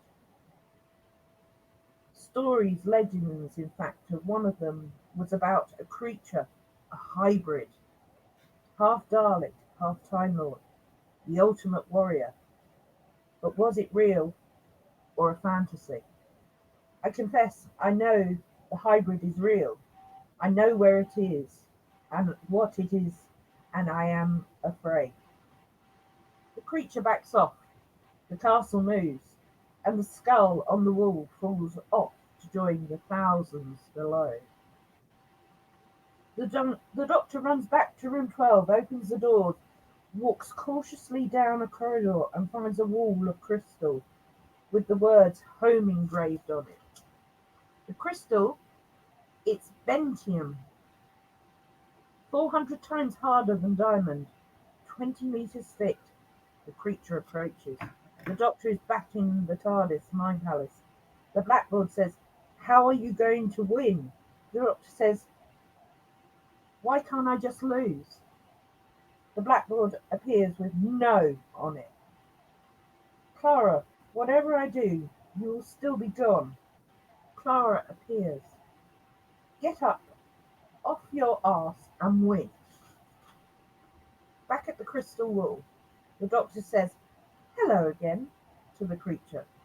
"No more confessions, sorry, but I will tell you the truth." He faces the wall and punches it, and keeps punching it. "I'm going to get out of here," he says. "It may take a while." The creature grabs the doctor's head. He's not quite dead. He drags himself to the room he arrived in. He surmises this is his own torture chamber. The skulls and the stars, it's me over and over again. I've been here a very, very long time. The teleporter will reproduce me. The doctor plugs himself into the machine, flicks the switch, writes "bird" in the sand, disintegrates. The castle resets and the doctor appears in the tube. We now watch a montage of everything he has done before, many, many, many, many, many times. The only difference are the stars, and the hole in the crystal wall is getting bigger and bigger. 2 billion years, according to the stars. Then we see the doctor punch the wall for the last time. Thank God! He's broken through. The creature stops and shatters. He steps through the hole onto a planet. The hole disappears, and in its place is the doctor's death disc. He looks around. A boy appears. The doctor instructs the boy to go to the city, find someone important, and tell them, "I know what they did, and I'm coming." And they ask who I am. Say, "I came the long way round." The boy runs off. In the distance, we see Arcadia in its dome, the city on Gallifrey. The doctor speaks into the disc. "You can probably still hear me. The hybrid is not half Dalek. They would not allow that. The hybrid is me." The end. I really hope I didn't destroy that for everyone. Oh my gosh, you need to Oh, I write. loved it. You're so lovely. I loved it. Yeah, Well done. Your voice is kind of very soothing when you read stuff like that. So I actually found myself just sitting here listening. That was great. And I Teddy enjoyed- apologizes for barking at the beginning. Oh yeah, Ted was barking because I went That's in all right. to thank the missus for being on the stream. I was just letting her know that she's doing a great job because I'm a lovely husband. Because you forced me. What you say? Because you forced me to be on the stream. He Yeah, used I you as leverage, Yvette. He's like, "You can't do that to Yvette. You can't not show up to Yvette." I'm like, "Really? Really?" I see. Oh, Yet again, you're using me. No, but come here. This time it was for a good cause. Oh, this time. Oh, Yeah, no, I'm gonna write. You know what? Remember when Clara wrote Matthew the said that doctor was flashcards and social you do interactions? have- I'm gonna write some for you. Guys, thank you. You do. You have a good. You have a Yes, good. lovely Yvette. We could actually get you to read one of the old Tom Baker stories that he did for bedtime, and get you oh to yeah, read. that'd be really cool. Yeah. Yeah. Oh, sorry, I did Destiny of the Daleks, and I also did Dalek from the new series. Oh. Oh yeah, I love. No. You But like Starry-Eyed my Girl, don't ask her stories. about her, animal There you story. go. You're getting your credit where credit is due there. Look at that, Yvette. Loads of people looking at the screen. Yeah. Guys, thank you very much.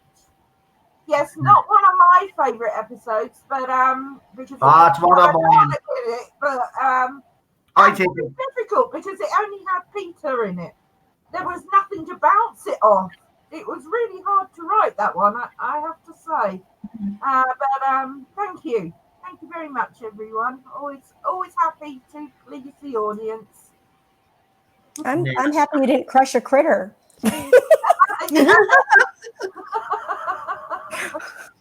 Yeah. Yes. No animals died in the writing of that story. No animals died. no animals died. No, none at all. Everything's fine. No, seriously, well done, Yvette. I loved it. It was brilliant. Well, thank That you was very wonderful. much. Thank you, everyone. Heaven Sent's one of my favourite ones. So yeah, I thought you did an excellent job. Mm-hmm. Sorry, girl. Thank you very much. I quite like doing synopsis. Yeah. So Yeah. I honestly don't mind being upstaged on my own show. I kind of, as a man, I like being put in my place all the time. So, Why are you talking? Stop. that was actually fantastic. That was as Unknown 289 has just said. Heaven Sent is truly heaven sent, and I agree with that. Yes, To me, I agree. I know it's not your favorite episode, Yvette, and that's why I even thank you even more for doing that. All joking aside, I have to say that was brilliant. You just have that voice for reading stories, and I know it's been said to you before, but it is actually true. You would actually be good at reading out stories, doing audio stories. You have a voice for it. I can see Jackanory. You should actually check into that, man. I'd do something. I know you're a Yeah. scientist and all, but you could do that. I kind of got a rather important job, though. Yeah, she. Yeah, I mean, for a side gig when you got nothing else to do with that, Well, you do. I'm not to belittle the work that you do. You do great work, and I know you do, and you all work hard, you scientists. But what you scientists need to realize is that the ordinary person, we truly don't give a flying crap, to be quite honest with you. So that really, he was trying for the compliment. He was. I know he was trying. I know. Desperately. I was like, look, little lady, when you're done with your science and stuff. That's what I do. Thank you, Noel.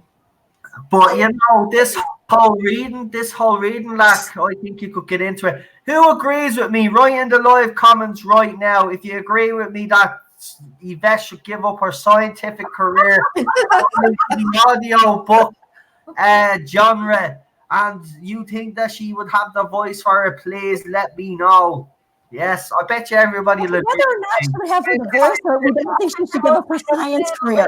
Why go looking for dark matter when it all happens, when you can actually be giving joy to millions of people right now with that voice? Yeah, because science. Who uses that? I mean, my job. Why would I stay in my job and invent a real TARDIS? I mean, yeah. I mean, why would you do stuff? Well, come here for a minute. Why? Real TARDIS. If you could tell me, listen, no, wink, wink, I can invent the real TARDIS. Don't tell anybody. Then I will encourage your science. Until then, little lady, you're pretty good with the science and stuff. Do your audios. Maybe you should get your scientific on Audible. Have to unlock the wormhole drive propulsion first. Okay, right. So everybody wants Yvette. We need to be able to travel through space faster than is imaginable. We need warp drive or hyperdrive or whatever you want to call it, that sci-fi has named it, and we want to make it real. And it's something that has to be invented if we want to explore space. But my top priority is the TARDIS, of course. And that's got me into science in the first place. I just want to know when we can teleport. I feel like the Jetsons lied to me as a child.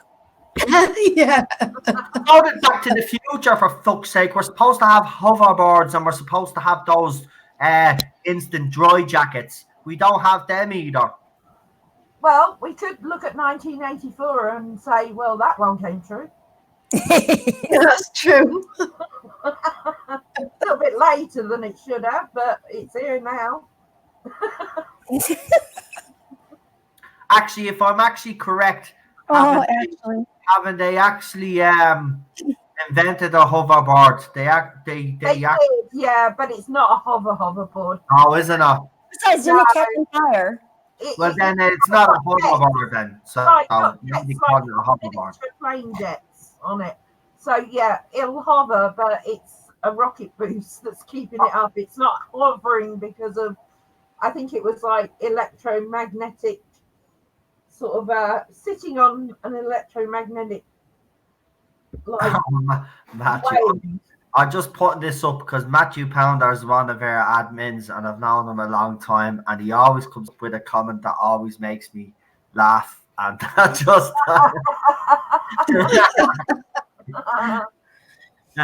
we'll remove that very quickly, but just there you go. That's Matthew. We love Matthew. We really do. I've heard them called that in a long time, Matthew. Yeah, I haven't actually heard them called that in a long time. I have to say, Johnny's, and I think it's JOHNNIES. By the way, for Johnny's. You're critiquing the spelling of a joke. That's how we do it in Ireland. Johnny's sounds better that way. No, I'm actually trying to improve his joke. Mm. Right. Okay. You girls are really come here, girl. We really could probably do this without you. Girls today, but it's very hard to be a girl, I have to say. Why? Please, ways, right? They're always jealous because there's one more beautiful than the other one, and there's rivalry going on. That's exactly what's happening in this stream. Don't you? She's had too much going on. I'm glad I'm a man, even though you've wrecked me head and all. Do you know what? I'd rather be a man. Yeah, because being a woman is just too much fucking work. Yeah. Yeah. So anybody out there that's considering gender, my advice to you is spend a bit of time with women for about 30 days. Yeah, just lock yourself in a room full of a bunch of women, right? And if you come out of that and you still want to be a woman, then fucking fair play to you. I'll give you a blue Peter badge. Because trust me, I wouldn't like that troubles. No, your audience. I wouldn't like that troubles, right? They're good. Listen, they are the superheroes of this world. Stop talking. They're the superheroes of this world. No, stop talking. No, I think I'm messing here. I'm actually giving you a compliment if you let me finish what I have to feckin' say. You have to mansplain your compliment. It's right.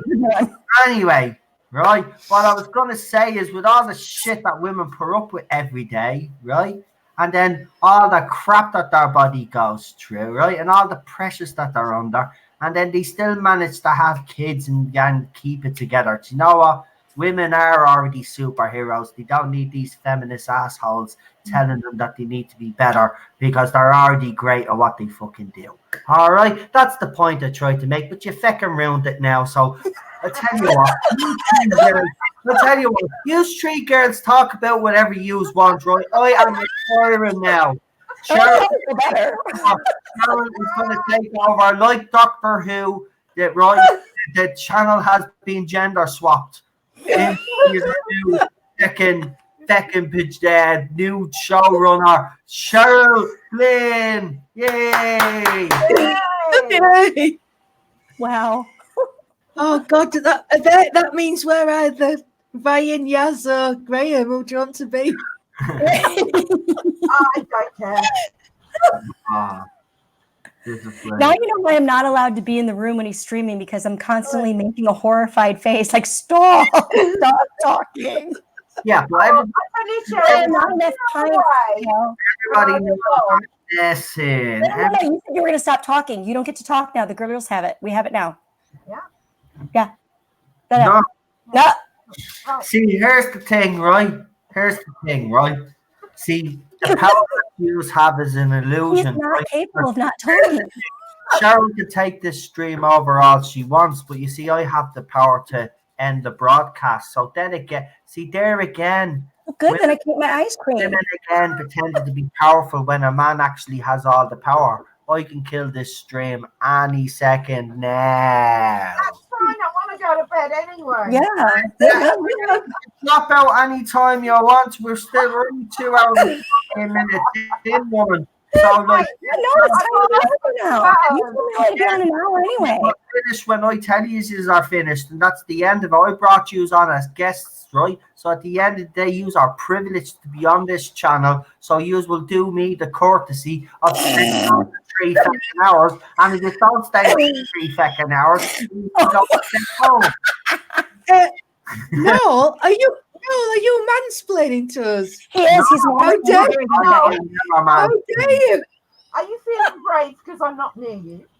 The Cheryl Zone, that will never happen, Daniel. That will never happen. I'm gonna start my own channel and then just get the girls on, and we'll just have a Yeah. girl Oh, good. You know what? broadcast when you broadcast. No, I don't want you to do that, right? You want to take me on in the YouTube side of things? Go for it, love. Plus, I get ahead.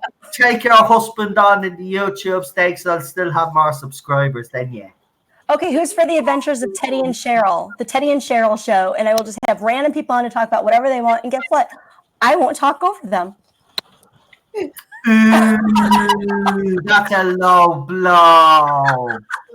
Ooh, now we're getting nasty, right? Yes, Here's the challenge. Set I up was female explaining it. right? Go on. Set it up. I'll give you a channel a week. Probably because I won't put any effort into it because I don't care. Exactly. Yeah, she set up the Teddy channel, right? When was the last time you put a video up on that bed? Just asking. Before I went to the States. Right, and tell me something. How many hours do I put into this YouTube channel? Because you would actually really know. Oh, you probably don't want me to answer that question the way I want to. Right. But to give the diplomatic answer, how long would I work on this YouTube channel a week? No, go on. You can be honest, but just try not to be bitchy about it. You can be bitchy. Ooh, I don't know if I can. Well, let's put it this way. Cheryl would say that I'll work on it. You probably spend minimally 4 hours every day doing something with your channel, and that's not including your live streams. Oh, I like that. Noel's Angels. Yeah. What? Oh, that one? What? No. Yeah. So, Angels, yeah, and they should treat me with respect and say, yes, no.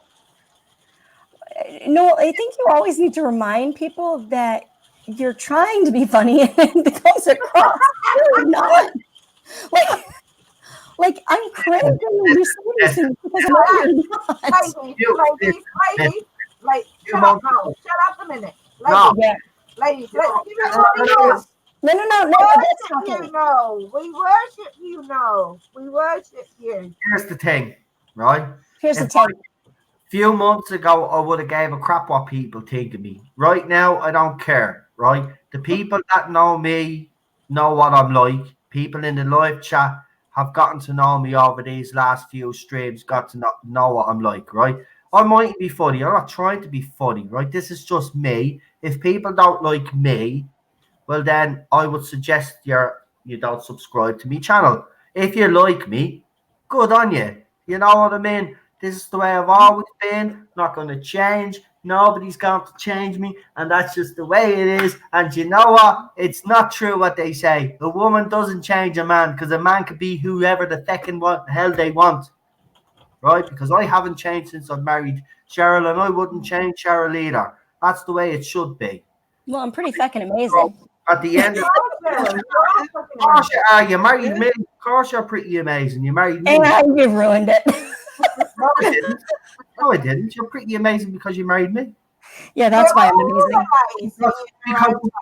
Because I could come across a bit of an asshole. You know me better than anybody else. So, like, right? And I know you feel like you have to defend me, but you don't. People know what I'm like. And if there's people out there that don't get it, well, fuck them. Don't want them here. One of us has to be concerned about you not saying things to get your channel pulled, and apparently that's me. So I try. Yeah, I know you do. You always try to stop me from doing things that you think I shouldn't do. But at the end of the day, I told you already, you know, And I've told everybody else, I do not listen to anybody. I do what I want to do. And if it backfires on me, it backfires on me. So far, I've been lucky enough. Do you know what I mean? It's literally Cartman. I do what I want. And by the way, I upset the right people. I seem to have a talent in upsetting the right people. So, do you know what? I'm doing my job. We're getting subscribers on the channel. People are enjoying this. We're out there having a laugh tonight, even though you have probably wrecked me head for the rest of my life, but I still love you all. You know? I think maybe we were like being really complicated and we probably should have female explained it to you. There you go. Look, Noel's Groupies. I like that one, Matthew. I prefer that one over Noel's Angels. Noel's Groupies sounds great. Do you know why it sounds great? Because it's old-fashioned, it's sexist and misogynistic, and I know those SJWs will hate it. So Noel's Groupies, you are my groupies. Yeah. No. Rock and roll. No. Well, I'm already a dumb cock, darling, so I don't mind. You're a what? You're A dumb cock, darling. Oh, you're a dumb cock, darling, yeah. I am. And if that's got that science thing to fall back on. Audio job, apparently. Yeah. Yeah. Yeah. Hey, so you're the one that keeps inviting me back, so you must love having me here. It's because you're brilliant and he knows it. You are. No, it's not that at all. Wait a minute. Yes, it is. No, it's not. See, here's the thing, right? It's not my Here's the scientist. thing. It doesn't write me as a scientist. I only bring intelligent people on here, right? So yourself, Yvette, and Starry-Eyed Girl are probably the three most intelligent women that I know right now, right? So that's why you are on. Yeah? Oh, thank you. Right? So, like, I don't bring stupid people on because if I brought stupid people on, it wouldn't work. People like to hear, and especially you three girls, because you share different opinions on Doctor Who Series 11. I know, for example, Cheryl is not opposed to the idea of a female doctor if it was played by the right actress. Obviously, you were excited about this series, the series when it was first I came around. wanted to like this series so much. Yeah, and then you gave up on what episode was it again? I don't know. I started drinking about halfway through it. There you go. And you is opposed. I might have actually blacked out in a couple. I don't know. It was before I lost my phone. Opposed as well. Me, you all know where I stand. I'm opposed. I mean, I know my stance has changed because originally I would have been okay with Olivia Colman, but to see being played by a woman, I think has just strengthened my resolve in the fact that it is a male role. And I know, look, I don't know why that is a dirty thing to say these days, but it does seem to be a dirty thing to say. You can't say this is a male's role because for some reason you say that you seem to be insulting the whole female population of the world, and I don't get that. I mean, what's wrong with having male roles? We have female roles out there. Nobody is giving up a stink and saying, well, we should change them to male. Imagine if we actually started doing that. If we start getting female roles, and I know there's not many that I think you could actually get away with gender swapping, to be quite honest with you. I don't think there's really many you could gender swap and get away with. This is why gender swapping in a way doesn't work either. I don't think it works, but I'm going to write a script to Murder, She Wrote and make Angela Lansbury character a man. Yeah. That's a good one. A male buffet. Yes, a male Buffy. We'll just call him Buff. Buff. Buff. What's up, Buff? We just call Buffy Muffy. No. I go on. Let's call the mid husbands. Oh, the mid husband. Yeah. Oh, the mid man. Yeah. Coming soon to a theater near you, Little Men.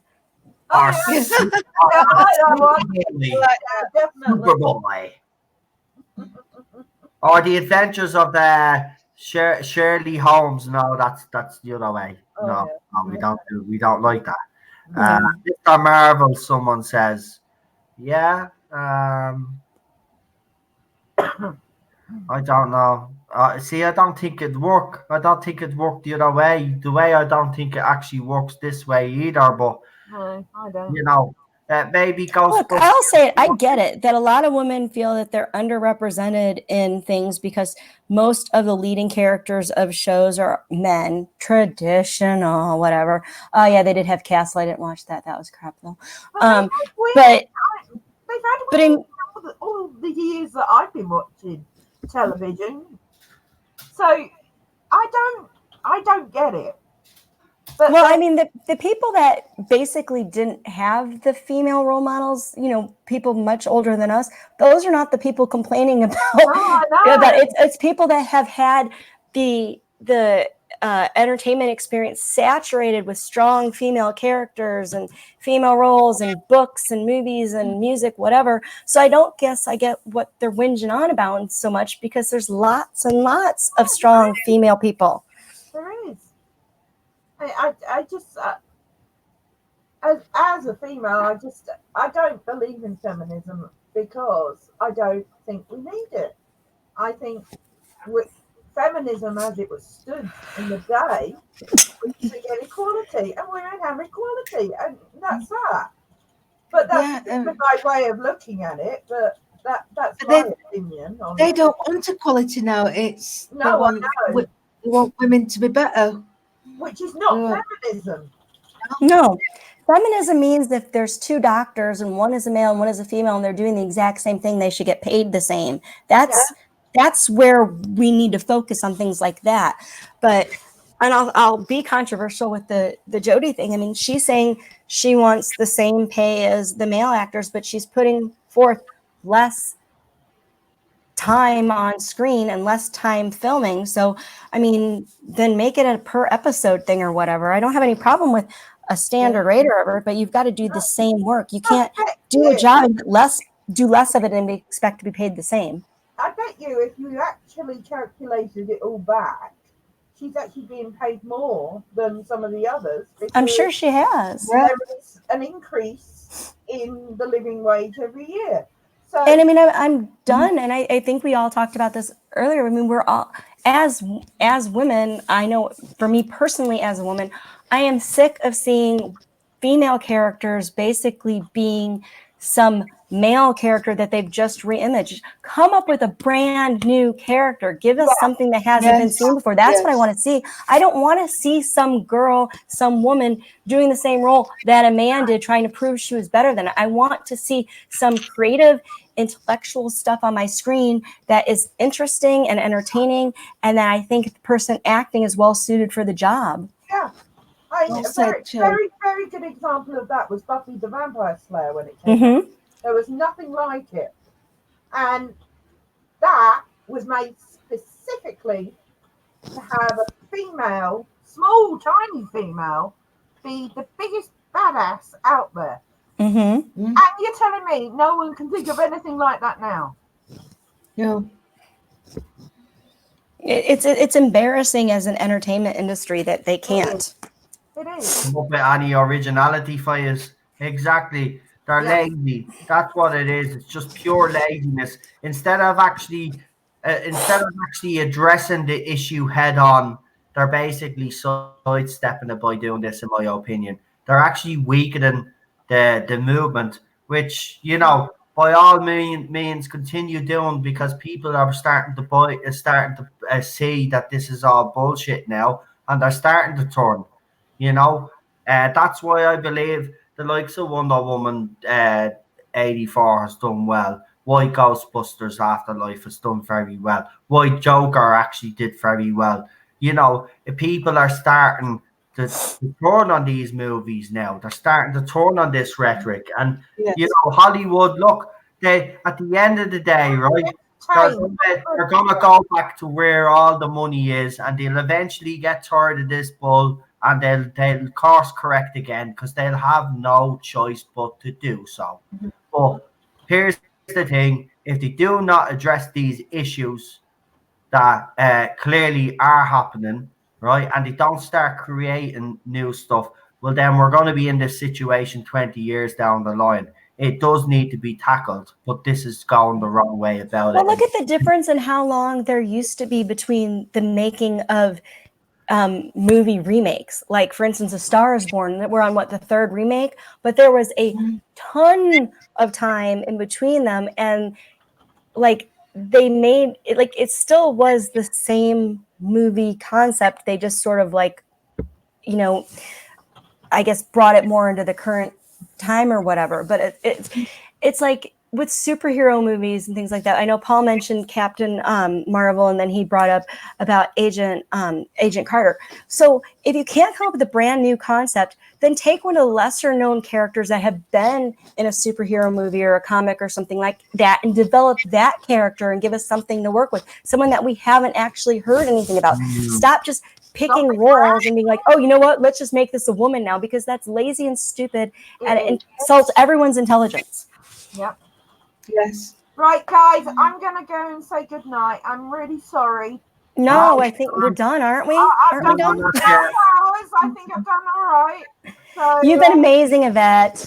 Brilliantly, Yvette.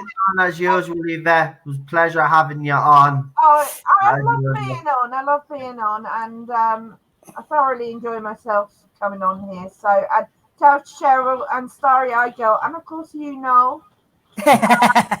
you too. Again,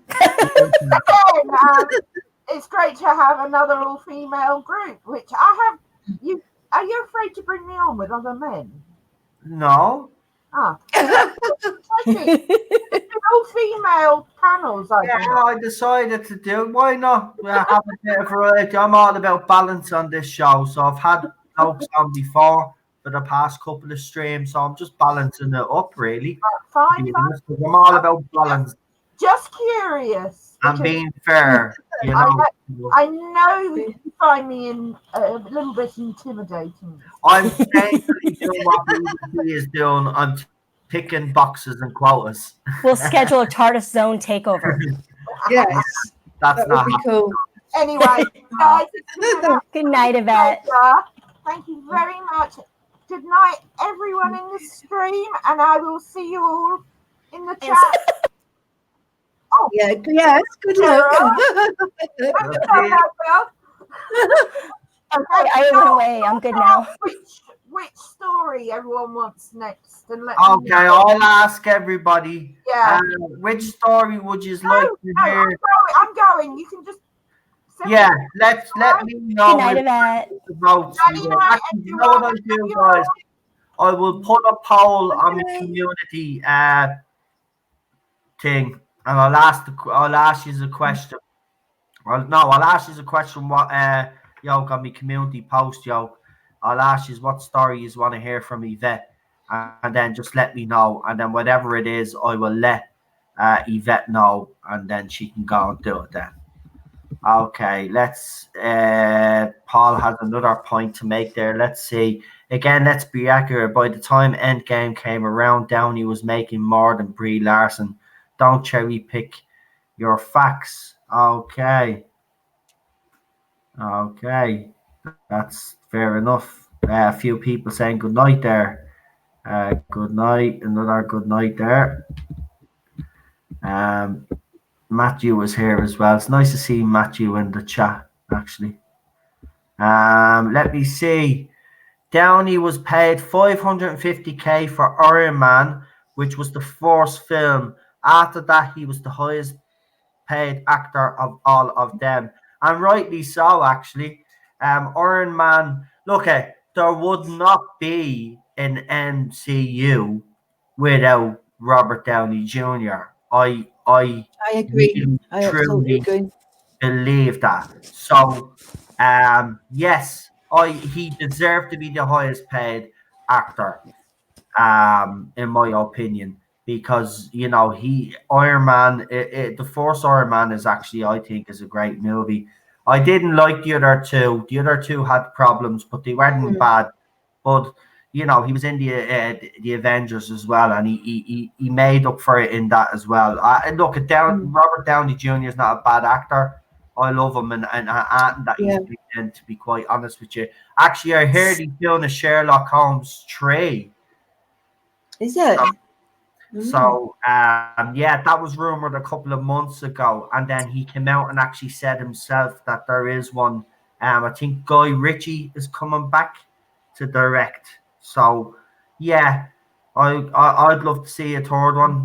Because I wasn't a fan of the second one really. It was okay. It wasn't great. Yeah, I felt the same. It was Yeah, just yeah. the first one was much better, but if they're doing the third one, why not? Because if it ends up being better than the second one, then yes, yeah, Mhm. I'm all down for that. Cheryl, have you actually seen?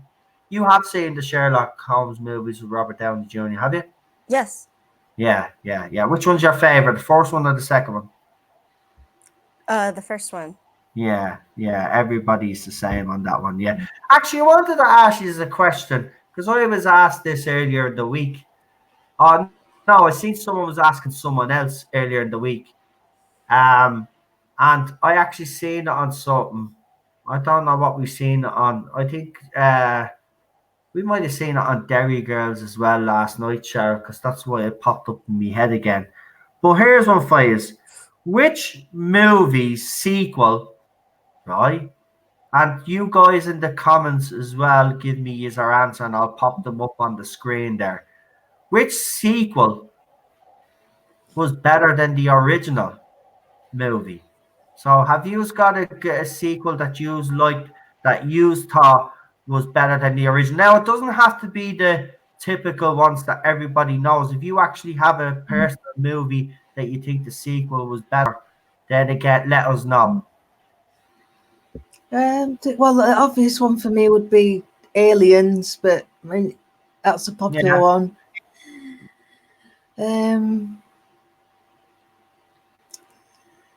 I'm trying to think.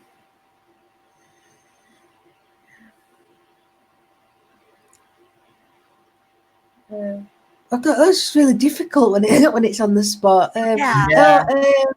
Maybe I've got one off the bat. I was actually going to say Shrek 2 was better than the first Shrek.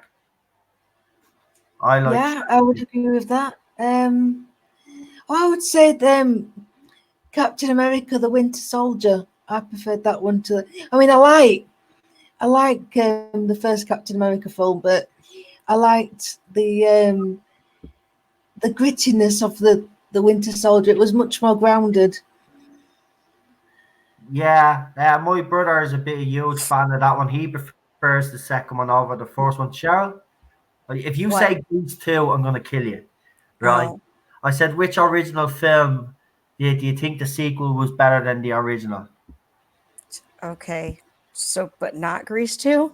Oh. Do you think Grease 2 was better than the original Grease? If you No, if you really do, well, then that's your choice. Is that what you're picking? I honestly can't come up with something on the spot. You know, I hate when you do that to me. I don't know. Well, Like there that's you go. one of those things that's just hard to pick because I'd have to like really think about it. I'm just throwing up a few. The Wrath of Khan. I'll agree with you on Yes. that one. That's a great movie. Yeah, that's Oh, I brilliant. love that movie. Yeah, Does The Dark Knight count as a sequel to Batman Begins? I love That- Batman Begins. Oh And yeah. I do love the Dark. Ah, the Dark Knight is brilliant. Mm. Actually, that is better than the first one. The Dark Knight, yeah, for me, the Dark Yeah, Knight, I would say so. Yeah, Batman Begins. Now, I do love Batman Begins. Don't get me wrong. yeah, I That, do. that, that, that performance by Heath Ledger in that movie just steals. I'm sorry, but I just didn't expect that performance from him. I was one of those at the time, right? This is why when Ben Affleck was actually cast as Batman, I wasn't as ranty as everybody else because I had made I had made that mistake with Heath Ledger when he Yeah. was actually cast, and he proved everybody, and I mean everybody, wrong. That was I'm being honest, that's the best performance of a Joker that I've ever seen. Now I haven't seen Joaquin Phoenix Joker yet, so I'm not going to sit here and say that performance was better. But right now, his performance is probably the best Joker performance that I've ever seen. And you know, he got the Oscar. It's just a pity he wasn't there to pick it up. Yeah. It was deserved. Love it. Oh, definitely. Love it. Another one, obviously, Back to the Future. People are talking. I've said Back to the Future 2. Predator 2 for me was. I do like the Predator with Arnold, but I do prefer the second one personally. In the city, and I think it's in LA, isn't it? Predator 2. So I prefer that one. Other sequels that were better than the first movie. Let me see. I like The Omen too. Damien, wasn't it? Damien was the second one. Yeah, I prefer the second Omen to the first one. So that'd be another one that I'd say is. Someone said Evil Dead 2. Oh yeah, I would agree with that. Yeah. Matthew Powder says Spider-Man 2. Oh yes. Spider-Man 2. Although I do like Spider-Man, but yeah, I think Spider-Man 2 kind of just blew it all away. And Terminator 2. A couple have said Terminator 2. I know. I think maybe I like Guardians agree of the with Galaxy 2 better than the first one. Personally speaking, now I think Alien is better than Aliens, but Aliens is not a bad sequel at all. I just think the two movies are completely different. I think Alien was definitely sci-fi horror, whereas Alien 2 had a bit more action in it. They still had sci-fi horror elements in it, but it was more action-based. But for me, for the sci-fi, for me, the greatest sci-fi horror movie is Alien. So that's why I can't put Aliens ahead of it, even though I do love Aliens. And I don't know if anybody's ever seen the extended version of Aliens and the extended version of Alien. If you ever get your hands on them, they're well worth a watch. Trust me. Oh, I have my better one. Well, go on. Ace Ventura 2, When Nature Calls, was better than the first Ace Ventura. Yeah, I agree with that actually. Yeah. No, the fourth one was so much better. No, it wasn't. That second one was so stupid. The back. Definitely better. Look at. I'll admit. I'm going to explain to you why. I'll admit that the second one had some of the funniest moments, but I'm being honest. Part one is a far superior written movie. I do like the start of it, when he has the what you call the metal thing that you hold in your hands, and he tries to fuck it down the stairs, and it keeps going down the stairs. Slinky. It's slinky, yeah. I love that part of it. And then when he keeps going, oh, right, she then. That part, yeah, I like that. But the rest of it was just goddamn stupid. The first one's far better. Far better. Oh, Unknown 289 thinks the two of them are on the same level. Oh, that's an interesting one. I could see that, yeah. Yeah. I think the humour is, definitely. Yeah, I just gotta give the edge too. I agree with Colin there. Alien Special Edition explains a lot that the cinema cut left out. I agree, it does actually. They actually have a whole 15-minute scene. You see the colonists in the place, they're alive, they're walking around the place. Oh, I have seen it, yeah. You see Nuke's mum and dad, don't you? Yeah, you see you see how it all begins. It's actually quite good. And there's an extra scene in it as well. In the first one as well, if you haven't seen it, where you see more of the stages of being taken over by the alien, where there's a scene with Dallas, there's an extended scene with Dallas in it, which is bleeding brilliant as well. It shows you different stages of the process of before the alien actually comes out of our chest. It's very fascinating. I have to say that there's a lot that they do leave out in the cinema, and I like new movies now. Like they try cram as much in, but you get the special edition, and I like that they actually do put them out now. But the Alien special editions, I'll agree. Even the third one, which is a bad movie, but they have a special edition version which is a little bit better, I think. But it's still a shit movie. That movie's all over the place. Dave Fincher, he wanted the stuff that he wanted to do in it, they just wouldn't let him do. So it ended up being a shit movie. Resurrection was worse though. Jeez. Oh, I hate the ending of Resurrection with that hybrid. Oh, That is just unbelievably ridiculous movie. That is. I mean, it had potential. There was some good idea, and I like the kind of badass. I mean, she's badass anyway, but the like evil Ripley. I thought that was interesting, but yeah, it wasn't the best. Beavis and Butthead do America. We love a bit of Beavis and Butthead. Lauren Wolf says Babe 2, Pig in the City was better than Babe. Oh, now I disagree with that. Now, and I have to say, for me, it's the first one. I think the first one has charm. The second one kind of loses its charm a bit, but it's still good. Maybe not Unknown 289, probably on the same level, maybe. Empire Strikes Back, says Daniel. That's a toughie because I don't know. The original trilogy, they're all just so brilliant, and it builds off of it. It's like Star Wars in and of itself is such a brilliantly done movie. I mean, I wouldn't disagree, but it's hard for me, being the diehard Star Wars fan that I am, to say that either the two in the trilogy were better. Like, they're all just equal amazing to me. I didn't even know there was an Ace Ventura Jr. Okay, that just goes to show you how out of touch I am. I'd say it's atrocious.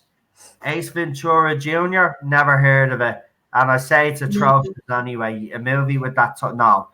I hate when they do that. Like when they did The Son of the Mask. Do you remember that stupid piece of crap? And then they did the scene. Oh yeah, I saw that one. It was awful. Doesn't work. Doesn't work. Leave kids out of it. Just make the fucking movies that people love. Will you stop tinkering around with them? Let me see. What have we got as well? Crocodile Dundee or Crocodile Dundee 2? Oh. No, I prefer the first one. I've got to say. I do like the first one, but I do like the second one with the art dealers. That's the one with the art dealers, isn't it? That is pretty good, but it has all that. It has that stupid scene at the end where he's standing on all their heads at the train station, try to get to his bleeding missus. That was a bit, I don't think there was an Ace Ventura Jr., by the way. I'm just really struggling. There was, apparently there was. Really? And got an anime. Yeah, I remember the animated series. Animated series doesn't count as a sequel. That's not a proper sequel. No, there was an Ace Ventura Jr. Google it there, woman. There was. I even seen it myself. There's an Ace Ventura Jr. Okay.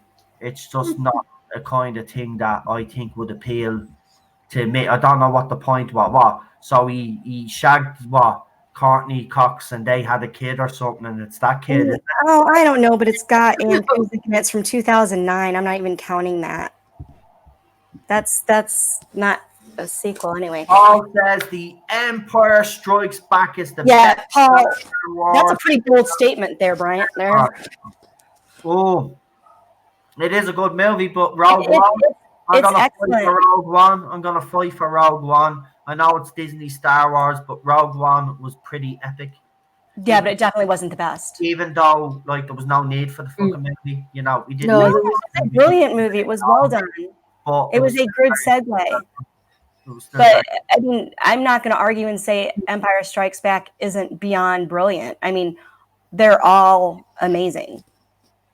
It's just the other ones just can't hold a candle to it. Rogue One was the closest thing to a proper Star Wars movie we had since, Star Wars, Empire Strikes Back, and Return of the Jedi. I love Unknown 289. Son of the Mask is another cinematic masterpiece, along with Grease 2 and Superman 4, The Quest for Peace.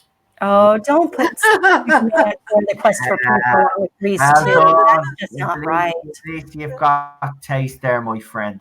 Oh, I've got a controversial one. Yeah. I actually prefer Superman 2. Right. I do love Superman, not in it, but I think I don't know that just from being a kid, there's something about Superman 2. That yeah. I like Superman too, right? I really do, right? I I have to be honest. I think I find Superman 2 more entertaining than Superman Mm. 1. Superman 1 was in some parts, let's be honest, boring as shite. But Superman 2, there was a bit more action, and of course, he became human and got the shit beat out of him, right? And Yeah. then he goes back. And I do like that scene where Zod tells him to kneel down. He thinks his powers are gone. Then he becomes Superman again and gets his music and all that shit. But Superman was what was a cinematic masterpiece. So I have to go with Yeah. Superman 1, even though I do like Superman, some elements of Superman 2 better. But yeah, Superman 3 was a write off. Yeah, I think we can all agree with that. Yeah.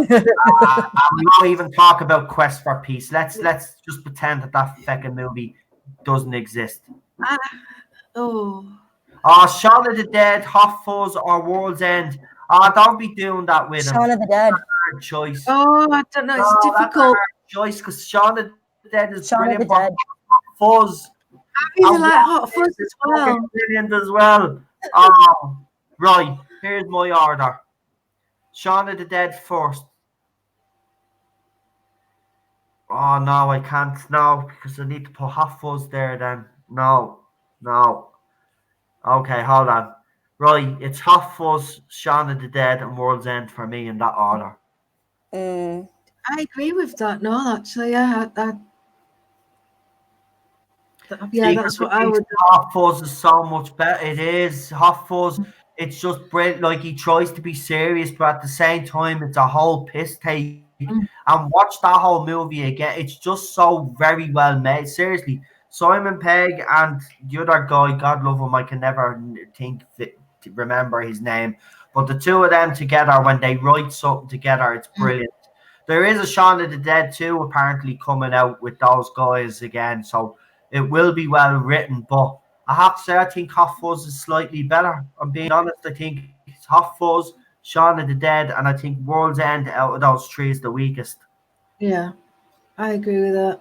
I think having such a brilliant villain like Timothy Dalton, really, because in Shaun of the Dead, I know there's the zombies, but there isn't really an actual villain as such that you can get behind. But I thought Timothy Dalton was amazing. There's what Glenn Edwards says. Funny enough, I agree with Unknown. Grease 2 was far funnier than Grease. It wasn't trying to be, but it was. Yeah, Cheryl says that as well. When I slag Cheryl over Grease 2, she knows she only starts bringing up the Grease 2 stuff because she knows it winds me up. But she does be messing like, she does like Grease 2 though. That's the thing. It's one of those bad movies that whenever it's on, I generally can't. But then I say I like Flash Gordon, and that's cringy as fuck to some people. So maybe I that's love Flash I Gordon. love Flash Gordon. Flash Yeah. Gordon was amazing. I know. I'm not saying. Oh my god! I don't think he's. No, we get what you're saying. It's so cringy bad, but it's so good, and that's how I feel about Grease too. I didn't need you to mansplain about it. Come here for a minute. Don't be bringing this. Come here for 1 second here now. I want to. Don't be bringing your feminist ideology onto this. HR. Man, next year, I'm just going to say the opposite of whatever you say. I'm just going to be controversial for the fun of it. Right, let's see what other comments we have here, because some of them are actually quite interesting. I'm trying not to read I'm not trying to leave out the personal ones. Who doesn't love General Zod? Kneel before Zod. Oh, Zod's brilliant. Mm-hmm. Kneel before Zod. I have to say I like Zod in Man of Steel as well, and actually I'm gonna defend Man of Steel here, and I have said it on this channel quite controversially. I do believe that Man of Steel is probably the greatest Superman movie that's ever been written. Henry just suits the role so well as well, and after his comments that he made, he definitely is most certainly a fucking Superman, and we should actually give him some credit. That's twice now that an actor and also an actress have actually came out and put the media in their place. And it's brilliant to hear when they say fans have the right to complain. And you know what? No, Fair play to him. He put that journalist in their place. I love that. He's I love that interview. Look at Christopher Reeves will always be my Superman in me heart, but right now Henry is, and you know what? We should be fighting, and we should be actually fighting for a Man of Steel too, because there's talks that they're trying to get rid of him. I think we should make sure that that doesn't happen. He deserves to play Superman for a few more years yet. Anyway, I don't know if you guys agree with me, but I think he should at least get another two standalone movies of his own. I think we should get a Man of Steel 2 and a Man of Steel 3. And if you want to kill him off in Man of Steel 3, which more than likely they probably bleed and do, then fair enough once it's done properly this time. And don't blow your load this time, DC. You didn't even need to do it in Batman versus. Oh no, you didn't need to do it in the Justice League. You idiots. No. Well, there's talk of them releasing the Snyder Cut, so I would be very interested to see that version of Justice League. Well, there seems to be a lot of actors and actresses getting behind it now. I think it might actually happen now. Before I was actually very skeptical, but it looks like we might get the Schneider Cut. Is people actually? There's another question for you all. There is everybody. If the Schneider Cut comes out, will you all go and watch the movie? And from what you have seen from the cast and actually Zack Schneider himself, I is actually looking forward to this. Do you think it'll be better than the Justice League movie that we got? Straight away, I will say yes and yes.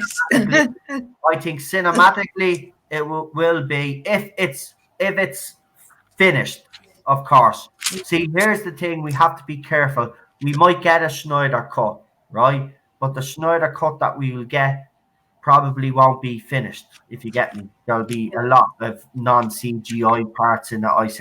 I don't think the movie is finished. Someone can correct me if I'm wrong, but I don't think we'll get a finished product. I'm not sure. But You still hear that? Oh yes, audience. If there's enough audience for it, then maybe there'll be enough to do it. I don't know. But I'm definitely curious. DC will never release the Schneider cut, says Paul. I don't know. I was the same as yourself. I didn't think they'd ever release it, but there's just too much. There's too many people behind this now. Ryan Reynolds, Wonder Woman herself, obviously the director of the project, and others that have actually starred in the Justice League, the original one, including Ben Affleck and Jason Momoa. Look, I thought it would never happen, but I think it is going to happen. Jason Momoa said that he's seen it. Is that true? He said that he's seen it and that fans would be blown away. And as a fan, he was something about him being happy about. Well, he said, you heard it here first. Never will you see the Schneider cut. Well, we will see. We will see. But stranger things have happened. Yeah, you never know. I do kind of call this, and I'm not going against you. I kind of do agree with you. I don't think it will, but there is a lot of stuff going on around it right now that there could be. Let me see. What else have you written here? Right, so I'll put it up on the screen. DC releasing the Snyder Cut will be admission that Justice League was pure filth, that it was. But that's the thing. What they'll probably do is they'll probably put it on a Blu-ray. It's not gonna get a cinematic release. I liked Justice League. And they'll tell people, well, people will already know it's not going to be part of the universe. But you see, here's the thing: they could kick themselves in the balls, all right, Paul, because if this movie turns out to be as good as people have been saying, and it does upstage the original cut or the cut that we got, then the fans are very powerful right now. That this could change the whole DC universe, and could be for the good. If you look at the shite that both universes are doing next year. I don't have high hopes. I think right now, comic book movies now, I think it's kind of run its course a little bit. I know a lot of people will probably think, that's controversial, but I think we should slow down on the amount of these movies that we're making now. I'm we've going had to really set Paul on edge right now because I enjoyed Justice League and Suicide Squad. yeah, I quite like Suicide Squad. I enjoyed parts of Justice League. There is a good movie in there somewhere, but I think it was very. It wasn't quite even enough. Yeah. Suicide Squad. I watched the extended version with Cheryl, and I'll tell you this, right? Cheryl will tell you this. I'm not a fan of Suicide Squad. Um, I watched the extended cut. Did it change my opinion on it? It was a slightly better movie, but I will say this: the second one the second one will be better than the first one automatically because Peter Capaldi is in it. And I do believe they're going to make an effort to make this one a little bit better. I didn't like the first one. I thought it was a horrible movie.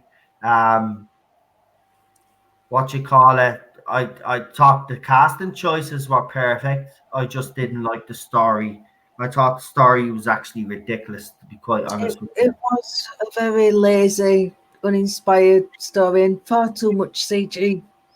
Yeah, and I didn't mind the part where Harley Quinn was bending over, the soldiers were looking at her. I know all the feminist crackpots out there had a problem with that scene, but that's she did well in the movie anyway. She was actually very good, but I'm not looking forward to Birds of Prey. It just No, I'm not. It's everything that's I wrong. don't know what's happened. What has happened to her? Because she plays a perfect Harley Quinn, right? She plays it the way that everybody wants her to play it, right? She said she had a problem with bloody her costume, right? Well, if you had a problem with your costume, right, why didn't you say something at the start? Right? Why are you only coming out and saying something now? And I have to say, her costume for Birds of Prey and the posters that I've seen for this movie tell me one thing. This is aimed at a demographic that isn't me, you, Cheryl, or anybody else. This is aimed at a certain demographic, and we have been basically excluded. And we've already heard some of the rhetoric that's coming out of our mouths. It's absolutely. I was looking forward to this movie originally. I was. When I saw the trailers and stuff, that was it. Do you know what? They don't even realize, right?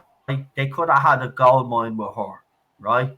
If they had done these movies properly and the way they're supposed to be done. Yeah. Again, it's going to be more of this rhetoric, get one over a man sort of thing. Or Joker was toxic. Joker was the one that made me who I am. Well, that's the fucking origins of your fucking story. Get over it. Do you know what I mean? These people that are in bed that write these stories today really seem to have a problem with origin stories and sticking to the material that they have. Are you there? I'm still here. Yeah, sorry, there was a glitch. Oh, It's just they just seem to think we can do better. We don't need this. We don't need to, stay with the original. We're gonna do this, and it's gonna be amazing. Like, look, I don't mind that they tweak some of these characters, because they do have to fit in with a modern audience. Yeah. But when you start changing everything that makes that character in the first place, well, then you're going to lose the fans of those characters. Yeah. These fans will tell you they know when you adapt that from a comic book or anything like that kind of medium, and you put it on the big screen, they know for a fact that not every single thing is going to be in it. Fans of those books and comic books are like, well, let's see what they can put in the movie. You know what I mean? And this is again another thing that they seem to forget in Hollywood.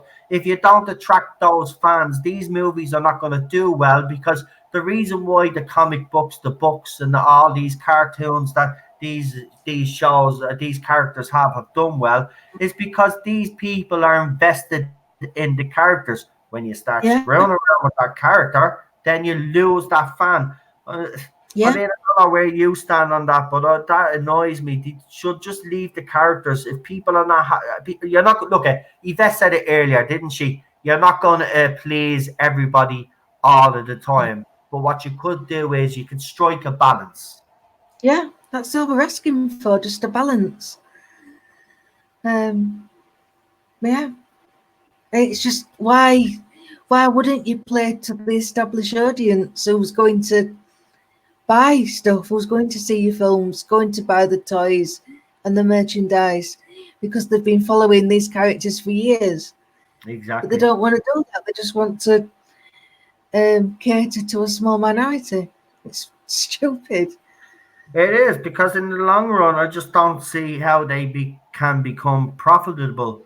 I mean, they could prop these movies up and fake ticket sales and all this, but at the end of the day, how long can they go on bleeding money? That's It's the hard. point, really. You know, it's actually ridiculous. Right, let's say we've got 3 hours done, so we're about to finish up now. So just before we go and wrap up, guys, I'd just like to say thank you to everybody that joined me on the panel. Obviously, Yvette. Yvette is, I don't know if she's still in the live chat, but thank you for coming on and doing that Heaven Sent synopsis. As I said, very good. I will put a post up on my community posts on YouTube. I will ask a question: what story would you like Yvette to do? And then let me know in underneath the comments, and we'll get Yvette to do it maybe next Friday. So we'll give her a whole week to get it done. Starry-eyed girls, there any channels you'd like to give a shout out to, and do you want to give your Twitter and I'll shout out there as well? Yeah, you can find me on Twitter at Story-Eyed Girl, and I'll do a shout out to the Spacebook and Type 40 podcast, because my lovely friend Dan runs those and he's amazing. And thank you for having me. It's lovely to meet you, Cheryl. And it was lovely to meet you as well. We need to do it again. Girl power. We will. I'll have you on again. I'm sure everybody enjoyed this tonight as much as I did. It's been a laugh. Here, I'm just gonna put this comment up by Paul because it's funny. Yeah, right. It's already set. I already said it. The countdown's already started. All right, we're gonna make this quick anyway. But listen, no, because I'm told I don't give everybody much notice. So I'm having another panel on Sunday. So I will be asking people, but if there's anybody that would like to join me now, I'm not going to guarantee that you'll be on because I am going to try get different guests on. But if you and I don't have to be. If any of you nice girls would like to join me again on Sunday, you are more than welcome. Obviously, you guys will get first choice, obviously. And if there's some guys out there that I asked tonight that couldn't make it tonight, but that have been listening, if you could make Sunday, let me know. I will also send messages to those people as well, just to make sure. I think that's everything, isn't it? Yeah. Like, share, subscribe. Right. Like, share, subscribe. Yeah, of course, because without your support, guys, I wouldn't be doing this and driving my wife up the wall half of the time. But Sharon, is there anything you would like to add? Oh, there's so much I'd like to add, but would it be relevant to this discussion? No, I mean, Teddy has his own YouTube channel, Teddy's Carrier Tales, but I don't have a lot of content on it because, I have other things going on. So, yeah, that's all I got. I don't have anything to contribute. Okay, well, I thought she did very well tonight, didn't she, guys? Yeah. You mean you were telling me about 1 minute before you started? And thanks for coming on, because I know you didn't really want to. I actually literally had to drag her on. And That well, is I true. don't mean, no, sorry, I didn't drag her because I'll be accused of actually dragging her. Where in Ireland, that I literally like hassled her until she actually came on. So yeah. So I'm thank very you. happy that you did. What? I said thank you, my No, wife. not you, Starhead girl. What? I'm very happy that you did come on. Thank you. It wasn't nearly as awful as I thought it would be. I definitely don't like being on the camera, and I always get panicky. No, you're grand. You did very well tonight, I have to say. Everybody had a good time. And you're getting good comments there. So, like, Yeah. there you Oh, go. good night, Chris. Yes. Good night, Good everybody. night, everyone. Right, guys, I'm going to go. I'll see you on Sunday for the panel. Don't forget to check out my Lenny Henry video that I actually threw up before we went actually live. So, if you haven't checked that out, check that out and check all the other streams out as well. And if you know any other like-minded people like yourselves in the comments, please do me a favor, share this channel, let them know about the Tardis Zone, tell them that we do panel discussions, and I will bring anybody on once they're not too crazy. There's only room for one crazy person on this panel, and that's me. So, like, no other crazies allowed on the panel. So, if you know anybody that's saying that would come on and have good points to give and something to contribute to the channel, then please let them know that we're open to bringing them on as well. We try to get as many guys as we can on. And just before we go, Ballstreck was going to come on and guest tonight, but he actually got stuck in traffic because there was an accident on the road that he was on. And so he's actually being delayed. But I just wanted to say, I hope, well, he said he's okay, but I just want to say, hope whoever was in that crash is okay, because, you know, this time of the year, especially losing someone is horrible. But yeah, so he was delayed. So we'll get Ballstreck on some other night anyway. But yeah, just hope everybody is all right there. Listen, guys, we will talk to you on Sunday. Good night.